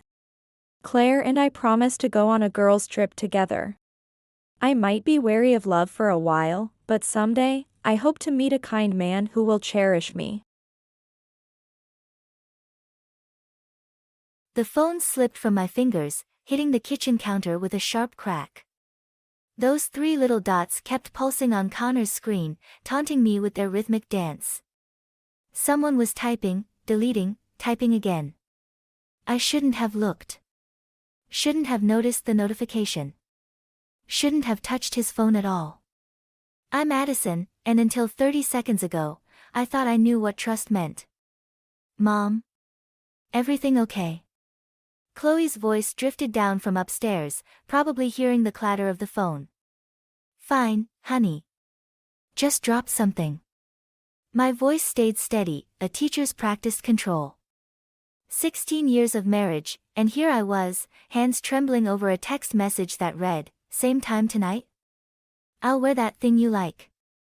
The message disappeared before my eyes, deleted. Of course. Connor always was meticulous about covering his tracks. Even the way he arranged his shoes by the door, perfectly aligned, spoke of someone who liked things just so. Need help with dinner? Chloe appeared in the doorway, her dark hair pulled into a messy bun, Connor's eyes staring back at me from her face. The similarity made my stomach turn. Actually, yes. I needed a witness, someone to ground me in reality. Could you chop these onions? She moved beside me, our elbows touching as we worked. The kitchen filled with the sharp scent of onions, masking the acid taste of bile rising in my throat. Dad working late again? Her knife tapped steadily against the cutting board. Bars busy on Thursdays. The lie came easily, practiced over months of similar conversations. But now the words felt like glass in my mouth. My phone buzzed. Connor. Traffic's terrible. Don't wait up. Chloe peered over my shoulder. Third Thursday this month. I looked at her sharply. She'd been counting. Mason noticed too, she added, scraping onions into the pot. He pretends not to, but he does. The front door opened, and Mason's backpack hit the floor with its usual thud. His footsteps dragged toward the kitchen, heavy with teenage exhaustion. Dad working late? He asked, reaching for an apple. Chloe's knife paused mid-chop. The silence stretched until I forced words through numb lips. Yes, honey. The bar's busy. Mason bit into his apple, eyes fixed on something distant. Weird. I walked past there after practice. Place looked pretty dead.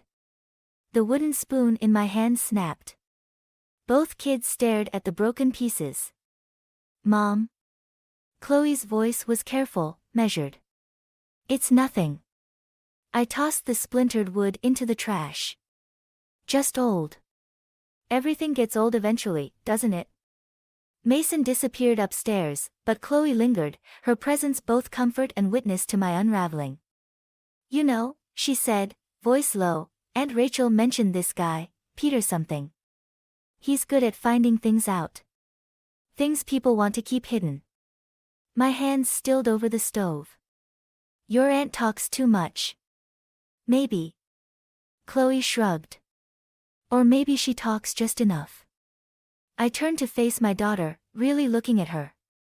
When had she grown so perceptive? So strong?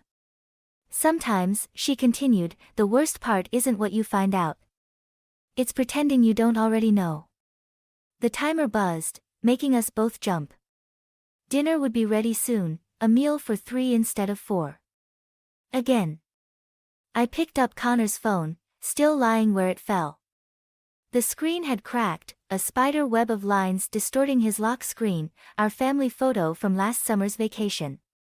All of us smiling, none of us seeing the fractures already forming. Mom? Chloe touched my arm. What are you going to do? I placed the broken phone exactly where Connor always left it, aligned perfectly with the counter's edge. I'm going to serve dinner. And then I'm going to make a phone call. To Peter. To Peter. The decision settled in my chest like a stone. Because you're right, honey. The pretending has to stop. Peter's office smelled like old coffee and secrets. The leather chair creaked under me as I pulled out Connor's credit card statements, copies I'd made while he slept. My hands didn't shake anymore. That was new. These are from the last 6 months, I said, spreading them across Peter's desk. Notice anything? He adjusted his reading glasses, weathered fingers tracing the lines of numbers. The Chandler Hotel. Every Thursday. He glanced up. Expensive taste. We've never stayed there. The words tasted bitter. Not once in 16 years. Peter nodded, his silence more telling than words. I'd known him since before Connor, back when he'd helped my sister through her divorce. Now here I was, following her footsteps. My phone buzzed. Connor. Running late tonight. Business meeting. Of course you are, I muttered, switching the phone off. Have you confronted him? Peter gathered the statements into a neat pile. Not yet. The door opened, cutting me off. Jenna stood in the doorway, her college backpack slung over one shoulder. Uncle Peter, I brought those files you, oh. Her eyes widened. Aunt Addison. The room suddenly felt too small. Jenna, my niece, Connor's part-time bartender, the girl who'd practically grown up in our house, shifted uncomfortably. Just dropping off some paperwork, I said, too quickly. For the school fundraiser. Right. Jenna's laugh was nervous, high-pitched. I should go. My shift at the bar starts soon. Thursday night. The words slipped out before I could stop them. Must be busy. Something flickered across her face, guilt? Fear? She practically fled the office. Peter watched her go, his expression unreadable. That's interesting. What is? The bar's closed on Thursdays.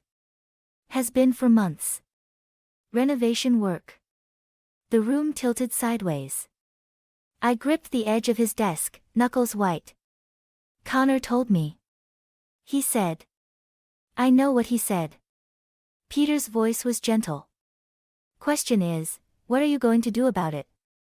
My phone lit up again, Chloe. Mom, Dad's home early. He's asking questions about where you are. I stood, gathering the statements. I need proof. Real proof. Addison. Peter's tone made me pause. Be careful. Sometimes the truth is worse than we imagine. At home, Connor was in the kitchen, cooking. He only cooked when he felt guilty. Where were you? His smile was perfect, practiced. I tried calling. Parent-teacher conferences. The lie came easily now. You know how it is. He nodded, stirring something that smelled like garlic and deception. Jenna's coming for dinner. Thought it would be nice, family time. My heart stopped. Jenna? Yeah, she seemed upset earlier. Said she could use some family support. Chloe appeared in the doorway, her eyes finding mine. I invited Mason's friend over too. For support. Connor's spatula paused mid-stir. What friend? Jake. His dad's a lawyer. Chloe's voice was innocent, but her message was clear. She was building witnesses. The more the merrier, I said, matching Connor's smile with one of my own. Two could play at this game of perfect families. Later, as everyone gathered around the dinner table, I watched. Watched how Jenna wouldn't meet my eyes. How Connor's hand shook slightly as he passed the bread. How Mason kept looking between them, picking up on the tension none of us would name. So, Jenna, I said, cutting into my chicken. How's work at the bar? Good. She stabbed a piece of broccoli. Quiet on Thursdays. Connor's fork clattered against his plate. Chloe kicked me under the table, a warning or encouragement, I couldn't tell. Funny, Mason said, since it's closed for renovations. The silence that followed was deafening. Connor recovered first. Different sections, different days. You know how construction goes. But the crack was there, visible now. In his voice, in Jenna's rigid posture, in the way everyone at the table suddenly found their plates fascinating. I stood, gathering empty glasses. Who wants dessert? I made Connor's favorite. Actually, Jenna pushed back her chair, I should go. But you've barely eaten, Connor protested. Our eyes met across the table, and for a moment, I saw fear in his. He knew. He knew that I knew. Stay, Jenna, I said softly. Family should stick together, don't you think? The timer in the kitchen went off, shrill and insistent. Someone had to break first. It was just a matter of time. The Chandler Hotel receipt burned in my pocket as I walked through its marble lobby. Everything gleamed, the floors, the fixtures, the fake smiles of the staff. The kind of place that charged extra for secrets. Can I help you? The receptionist's nameplate read, Sarah. I hope so. I slid my driver's license across the counter.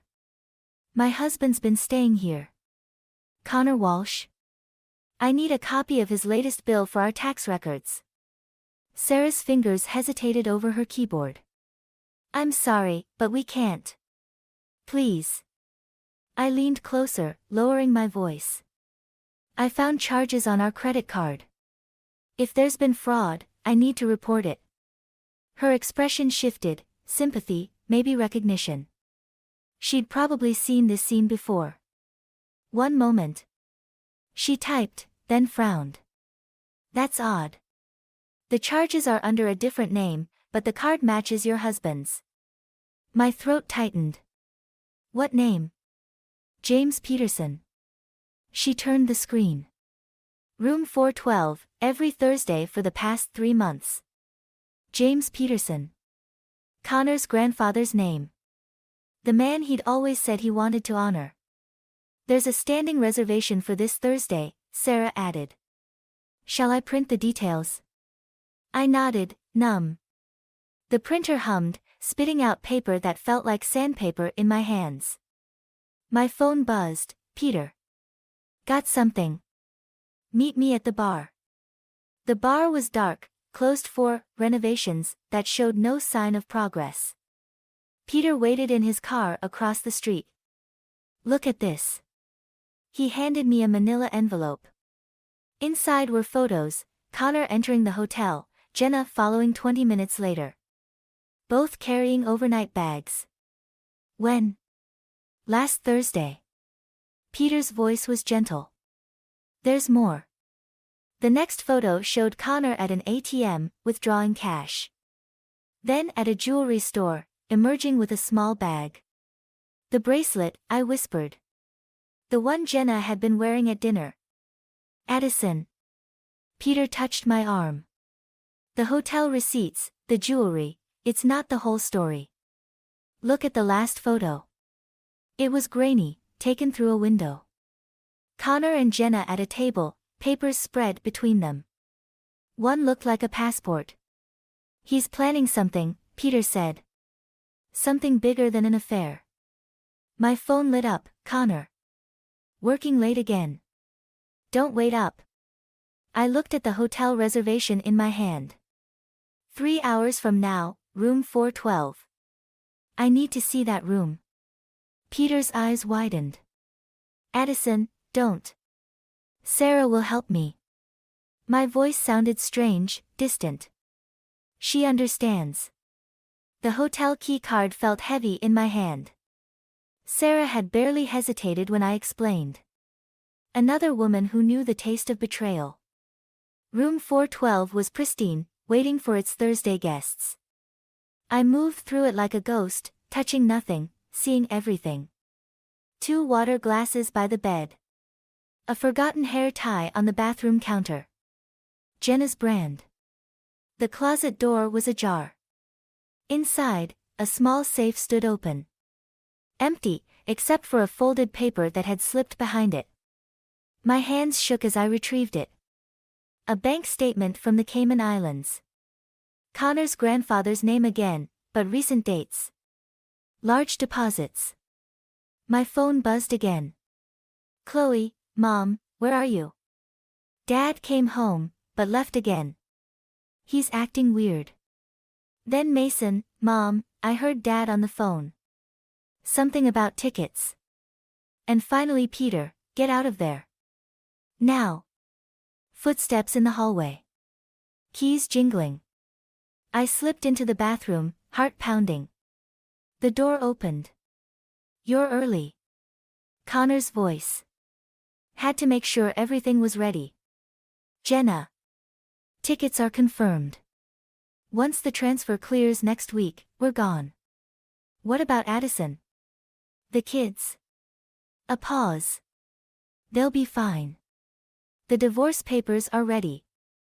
She'll get the house, enough money to keep quiet. She's not stupid, Connor. She knows something's wrong. By the time she figures it out, we'll be gone. 3 million buys a lot of distance. I pressed my hand against my mouth, stifling a laugh or a scream. 3 million. Our life reduced to a number. My phone buzzed silently. Peter again, police are on their way. Anonymous tip about fraud. Stay hidden. Through the bathroom door, I heard champagne being poured. Celebrations beginning. Endings too. I touched the bank statement in my pocket. Sometimes the worst betrayals aren't about the heart at all. Sirens wailed in the distance, growing closer. In the other room, glasses clinked together in a toast to futures that would never come. The police station hummed with fluorescent lights and half-truths. I sat across from Detective Morris, the Cayman Islands bank statement between us, while Connor spent his first night in a holding cell. $3 million, Morris said, tapping the paper. That's a lot of renovation money. Funny how expensive lies can be. My voice didn't shake anymore. That should have scared me. Mrs. Walsh, we'll need you to sign these statements. He slid papers across his desk. But there's something else you should know. A knock interrupted us. Jenna stood in the doorway, wearing that damned bracelet. Her eyes were red, mascara smudged. I'm ready to talk, she said. Morris nodded. Have a seat. I stood to leave, but Jenna caught my arm. Stay.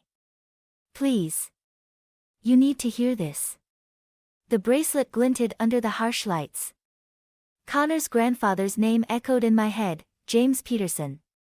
A dead man's identity used to steal from the living. The money, Jenna started, then stopped. Swallowed. It wasn't just from the bar. Morris leaned forward. Go on. Connor. He's been running something bigger. The bar was just a front. She twisted the bracelet around her wrist. I thought I was helping with bookkeeping, but then I saw the real numbers. My phone buzzed. Chloe, Mom, there are people at the house. They're asking about Dad's business partners. Then Mason, Mom, they're taking Dad's computers. Mrs. Walsh. Morris was watching me. Your children are safe. We have officers there. Jenna's voice cracked. I'm so sorry, Aunt Addison. He said if I didn't help, he'd tell everyone about the accident. What accident? She pulled up her sleeve. Above the bracelet, a long scar traced her forearm. Last year, at the bar. A customer got rough. Connor. He handled it. Said he'd protect me, but then he started asking for favors. The room tilted sideways. Connor, my Connor, who color-coded his sock drawer and remembered every anniversary. Who apparently buried bodies and laundered money. The hotel meetings, I said, were for business. Jenna's laugh was hollow. The kind you can't do in broad daylight. Morris spread out more papers. We've traced connections to 3 other establishments. All using the same pattern. My phone lit up again. Peter, don't react. Connor made bail. His brother posted it. The brother we hadn't spoken to in 5 years. The one Connor said was trouble. Detective, my voice was steady, I need protection for my children. Already arranged. He gestured to an officer. We'll have someone escort you. No. Jenna stood abruptly. You can't go home. Connor has a backup plan. He always has a backup plan. The bracelet caught the light again, and suddenly I understood. It's not just jewelry, is it? She unclasped it, handed it to Morris. Look inside the links. The detective examined it under a magnifying glass. USB drives. Clever. Everything's there, Jenna whispered. Every transaction, every name. He gave it to me as insurance, but really it was a trap. If anything happened, I'd go down too. My phone buzzed one final time, an unknown number. You have no idea what you've started. Connor's voice, even in text, was perfectly controlled. Like his sock drawer. Like his lies. Detective, I stood, gathering my coat, I need to make a call. In the hallway, I dialed Chloe. Pack bags for you and Mason. Peter's coming to get you. Mom? Her voice was small. Are we ever coming back? I watched through the window as Morris bagged the bracelet, proof of both corruption and corruption's cure. Not until it's safe. I pressed my forehead against the cold glass. Not until I finish what your father started. Behind me, Jenna approached, her wrist bare where the bracelet had been. I want to help. For real this time. I turned to face her, seeing not my niece but a mirror, another woman trapped in Connor's web, looking for redemption. Then help me understand, I said. Everything. Because sometimes, the only way to end a story is to go back to its beginning. Even if that beginning was built on graves we never knew we were dancing on. Peter's safe house smelled like dust and old promises. I watched the surveillance feed on his laptop, my children asleep in the next room. On screen, Connor paced his office at the bar, phone pressed to his ear. The cameras were Jenna's idea, Peter said, adjusting the volume. She planted them yesterday. The audio crackled. Connor's voice filled the room. No, listen. The police don't have everything. The bracelet's just insurance. Yes, I know what happens if, don't threaten me. Jenna sat beside me, her bare wrist a reminder of what we'd given up. There's more coming. Watch. On screen, Connor's brother Marcus entered the frame. The prodigal son returned at last. You promised this would be clean, Marcus said. Now the cops are crawling everywhere. Addison doesn't know the whole story. Connor's laugh was ugly. She thinks it's just about money and a cheap affair. Let her. My fingers curled into fists. Beside me, Jenna tensed. And the kids? Marcus asked. Leverage, if I need it. Connor straightened his perfectly pressed shirt. Addison won't risk them. The laptop screen cracked under my grip. Peter gently pried my hands away. Mom? Chloe stood in the doorway, Mason behind her. They'd heard everything. Go pack, I said. We're leaving. No. Chloe moved closer, eyes fixed on the screen. We're done running. On the feed, Connor pulled out a familiar leather notebook, my grandmother's diary, the one thing I'd saved from my childhood home. See this? Connor waved it at Marcus. Everything we need is in here. The old property deeds, the original contracts. Once we have those. The development deal goes through, Marcus finished. And the money gets cleaned through the construction. Perfect crime. My grandmother's land. The acres of forest she'd protected, that I'd inherited. That Connor had been trying to get me to sign over for months. He can't access it without your signature, Peter said quietly. No. I watched Connor slide the diary into his safe. But he can make me sign. Jenna stood abruptly. I need to go back. What? No. The word came out sharp. He trusts me now. Thinks I'm terrified of the police finding out about everything. She touched her scarred arm. I can get into that safe. It's too dangerous. But even as I said it, I knew she was right. Mason stepped forward, his quiet voice steady. Dad always said I was just like him. Maybe it's time to use that. What do you mean? He'll expect me to come home. The dutiful son, worried about his father. His smile was pure Connor. I can distract him while Jenna gets the diary. Absolutely not. But Chloe was already nodding. I'll create a scene at school, she said. He'll have to come deal with it. Administrative emergency, parent conference. You've all lost your minds. I looked at Peter for support, but he was studying the surveillance feed thoughtfully. It could work, he said. With the right timing.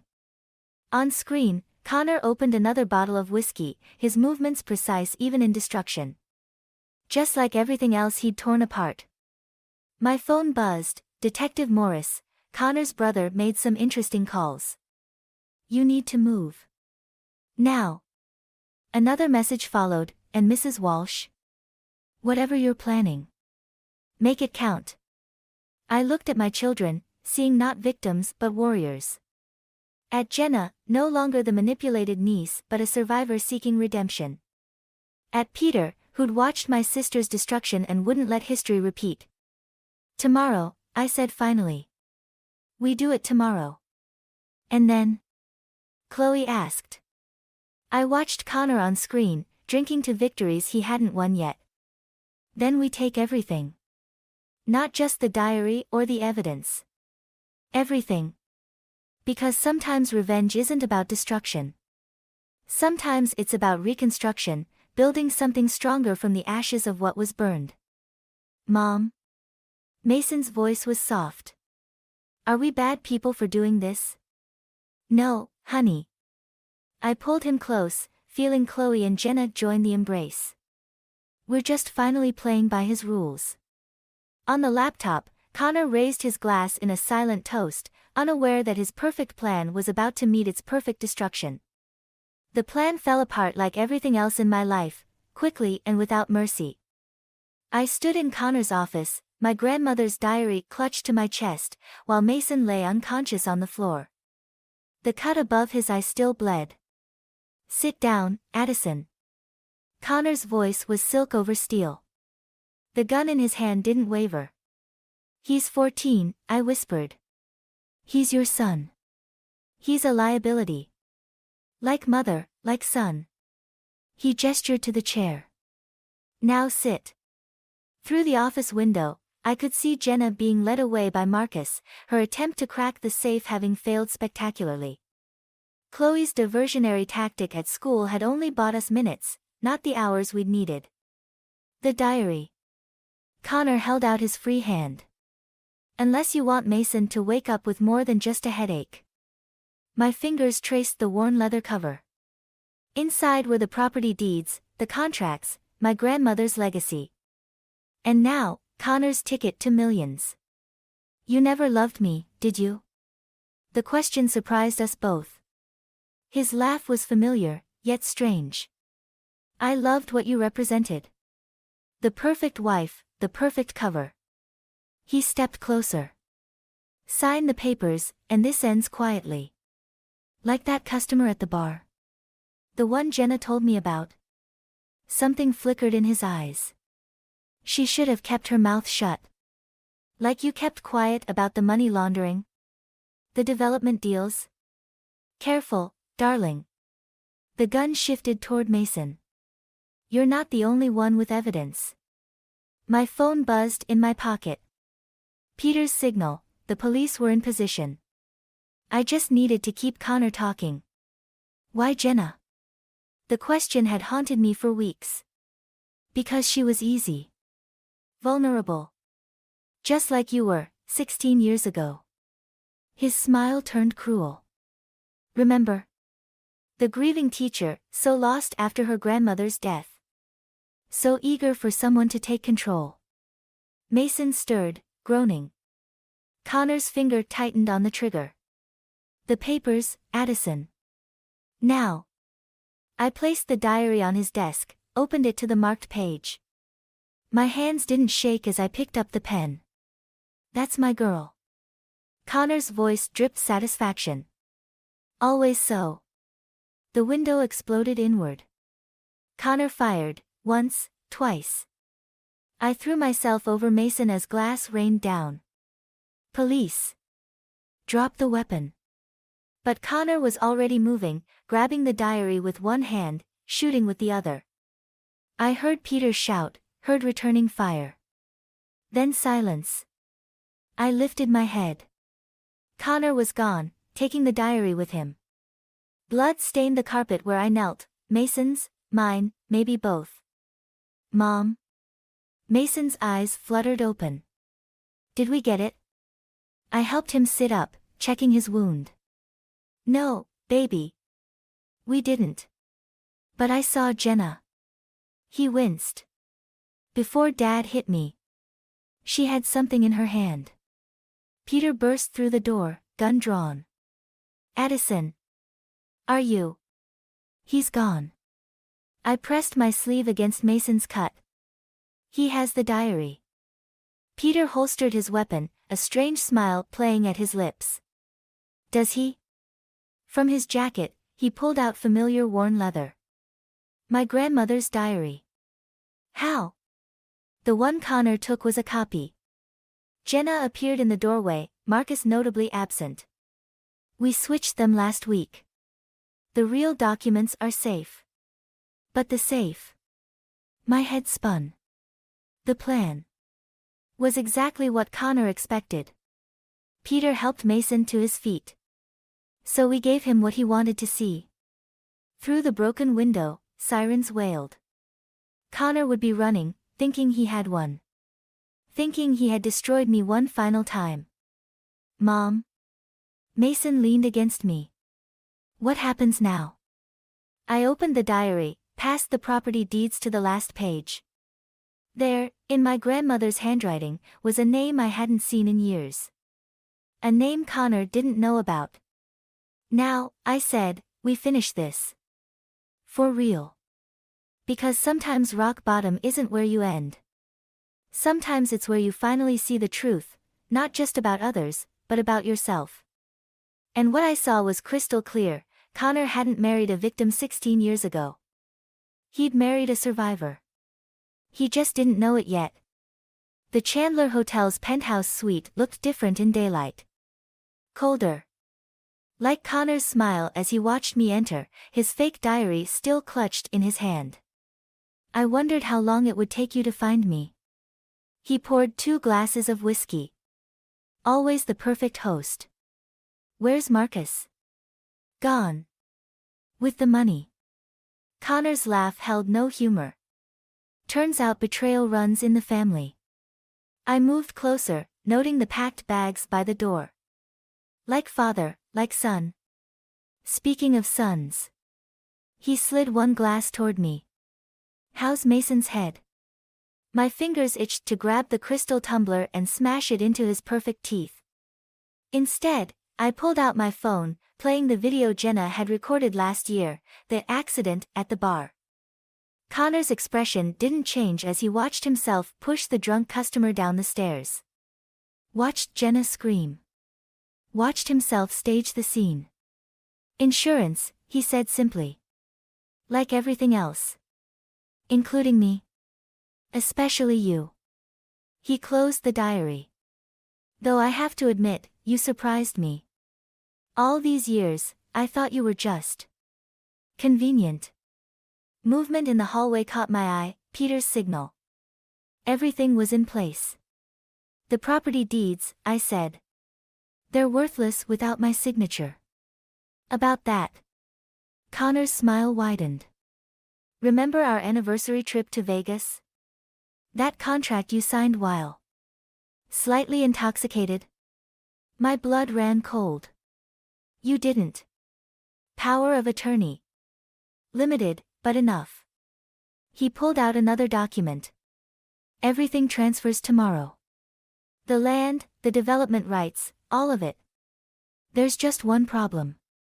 I finally picked up the whiskey glass. You're reading the wrong diary. The door burst open. Detective Morris entered, followed by Peter and, most surprisingly, Marcus. Hello, brother, Marcus said. Sorry about the money. Had to make it look good. Connor's composure cracked. What? I opened my grandmother's real diary to the last page. Remember when you asked about my grandfather? The one who disappeared before I was born. Understanding dawned in his eyes as he read the name, James Peterson. Your grandfather's identity, he whispered. The one I used for money laundering. Tax evasion. Murder. Morris stepped forward. We have it all, Mr. Walsh. Including your Vegas paperwork. Forgery's a serious charge. Connor lunged for the balcony. I moved without thinking, years of suppressed rage finding their target. The whiskey glass shattered against his temple. He stumbled, fell. That's for Mason, I said. Peter and Morris moved to restrain him, but Connor was laughing through the blood. You think this changes anything? He spat. You're still the grieving teacher. The convenient wife. The perfect victim. No. Jenna appeared in the doorway, holding a familiar bracelet. She's the woman who taught me to stop being afraid. The USB drives hidden in the bracelet's links contained everything, every transaction, every threat, every carefully orchestrated manipulation. Including his confession from moments ago. You recorded. Connor's mask finally shattered completely. Like you taught me, Jenna said. Insurance. Morris read him his rights while Peter checked his restraints. Through it all, Connor kept his eyes on me. I did love you, he said quietly. In my way. I know. I gathered the real diary, the evidence of his crimes. That's what makes this perfect. What does? Knowing that for 16 years, you thought you were destroying me. I moved to the door. When really, I was learning how to destroy you. Mom? Chloe waited in the hallway, Mason beside her. Both stronger than I'd ever been at their age. It's done, I said. Behind us, Connor called my name one last time. I didn't turn around. Some endings don't need an audience. In the elevator, Mason touched the fading cut above his eye. Was it worth it? I looked at my children, at Jenna, at the family we'd pieced together from broken trust and shared survival. Ask me tomorrow, I said. Because some victories take time to feel real. And some scars need to fade before you can see them as battle wounds rather than weaknesses. But tomorrow was finally ours to decide. The courthouse steps felt colder than they should in spring. I watched Connor being led away in handcuffs, his perfect posture finally broken. He didn't look back. Neither did I. Ready? Peter held out my grandmother's diary. Inside the courtroom, the evidence had spoken for itself. The USB drives, the financial records, the video confession. But it was the diary that had sealed everything, my grandfather's identity, the original property deeds, the truth Connor had tried to steal. Almost. I turned to face the gathered press. They wanted their story, the betrayed wife, the corrupt businessman, the perfect family shattered. But that wasn't my story to tell anymore. Jenna stepped forward, her scarred arm now worn like a badge. I'll handle the statements. You don't have to, I said. I do. She squared her shoulders. For both of us. Mason touched the fading cut above his eye. Can we go home now? Home. Not the house Connor had chosen, with its perfect lawn and carefully arranged furniture. Something new. Something ours. Actually, Chloe pulled out a set of keys, my grandmother's old house keys. I have an idea about that. The property stretched before us, acres of forest Connor had tried to steal. The old house stood exactly as I remembered, waiting. It needs work, Peter observed. Good. I watched Mason wander toward the creek where I'd played as a child. We need something to build. Mom? Chloe's voice was hesitant. There's something else you should know. She handed me her phone. On screen was a message from Connor's brother Marcus. The money he stole from you, I found it. All of it. What do you want to do? Peter asked. I looked at my children, at Jenna, at the home that had sheltered 3 generations of survivors. I want to build something he can't break. The contractor arrived that afternoon. As she surveyed the property, I opened the diary one last time. Past the deeds and documents, past the evidence that had destroyed Connor's empire, to a letter I'd never shown anyone. Not even in court. My dearest Addison, my grandmother's handwriting flowed across the page. By the time you read this, you'll understand why your grandfather disappeared. Why I had to protect what was ours. Sometimes the greatest act of love is knowing when to fight back. Mom? Mason called from the creek. Look what I found. He held up a piece of sea glass, smoothed by water and time. Green, like his eyes. Like Connor's eyes. Keep it, I said. Some things are worth remembering. Even the bad stuff. Especially the bad stuff. I touched his healed cut. It shows us who we really are. Jenna joined us, her phone buzzing with interview requests. They want to know what happens next. Tell them the truth, Chloe said. Tell them we're building something. The contractor's estimate arrived, repairs, renovations, new beginnings. All funded by Connor's hidden accounts, now frozen and seized. Justice had a price tag, after all. There's one more thing, Peter said quietly. He handed me an envelope, divorce papers, already signed. Connor's final surrender. I didn't open them. Some endings don't need witnesses. Instead, I watched my family explore their new home. Mason by the creek, finding pieces of the past. Chloe on the porch, planning the future. Jenna with her camera, documenting everything Connor had failed to destroy.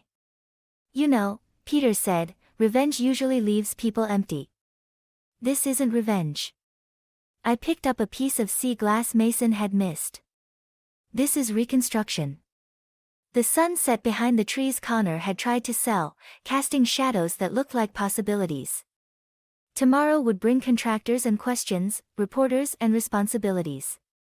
But tonight, in this moment, I held my grandmother's diary and my children's future in the same hands. And neither felt heavy anymore.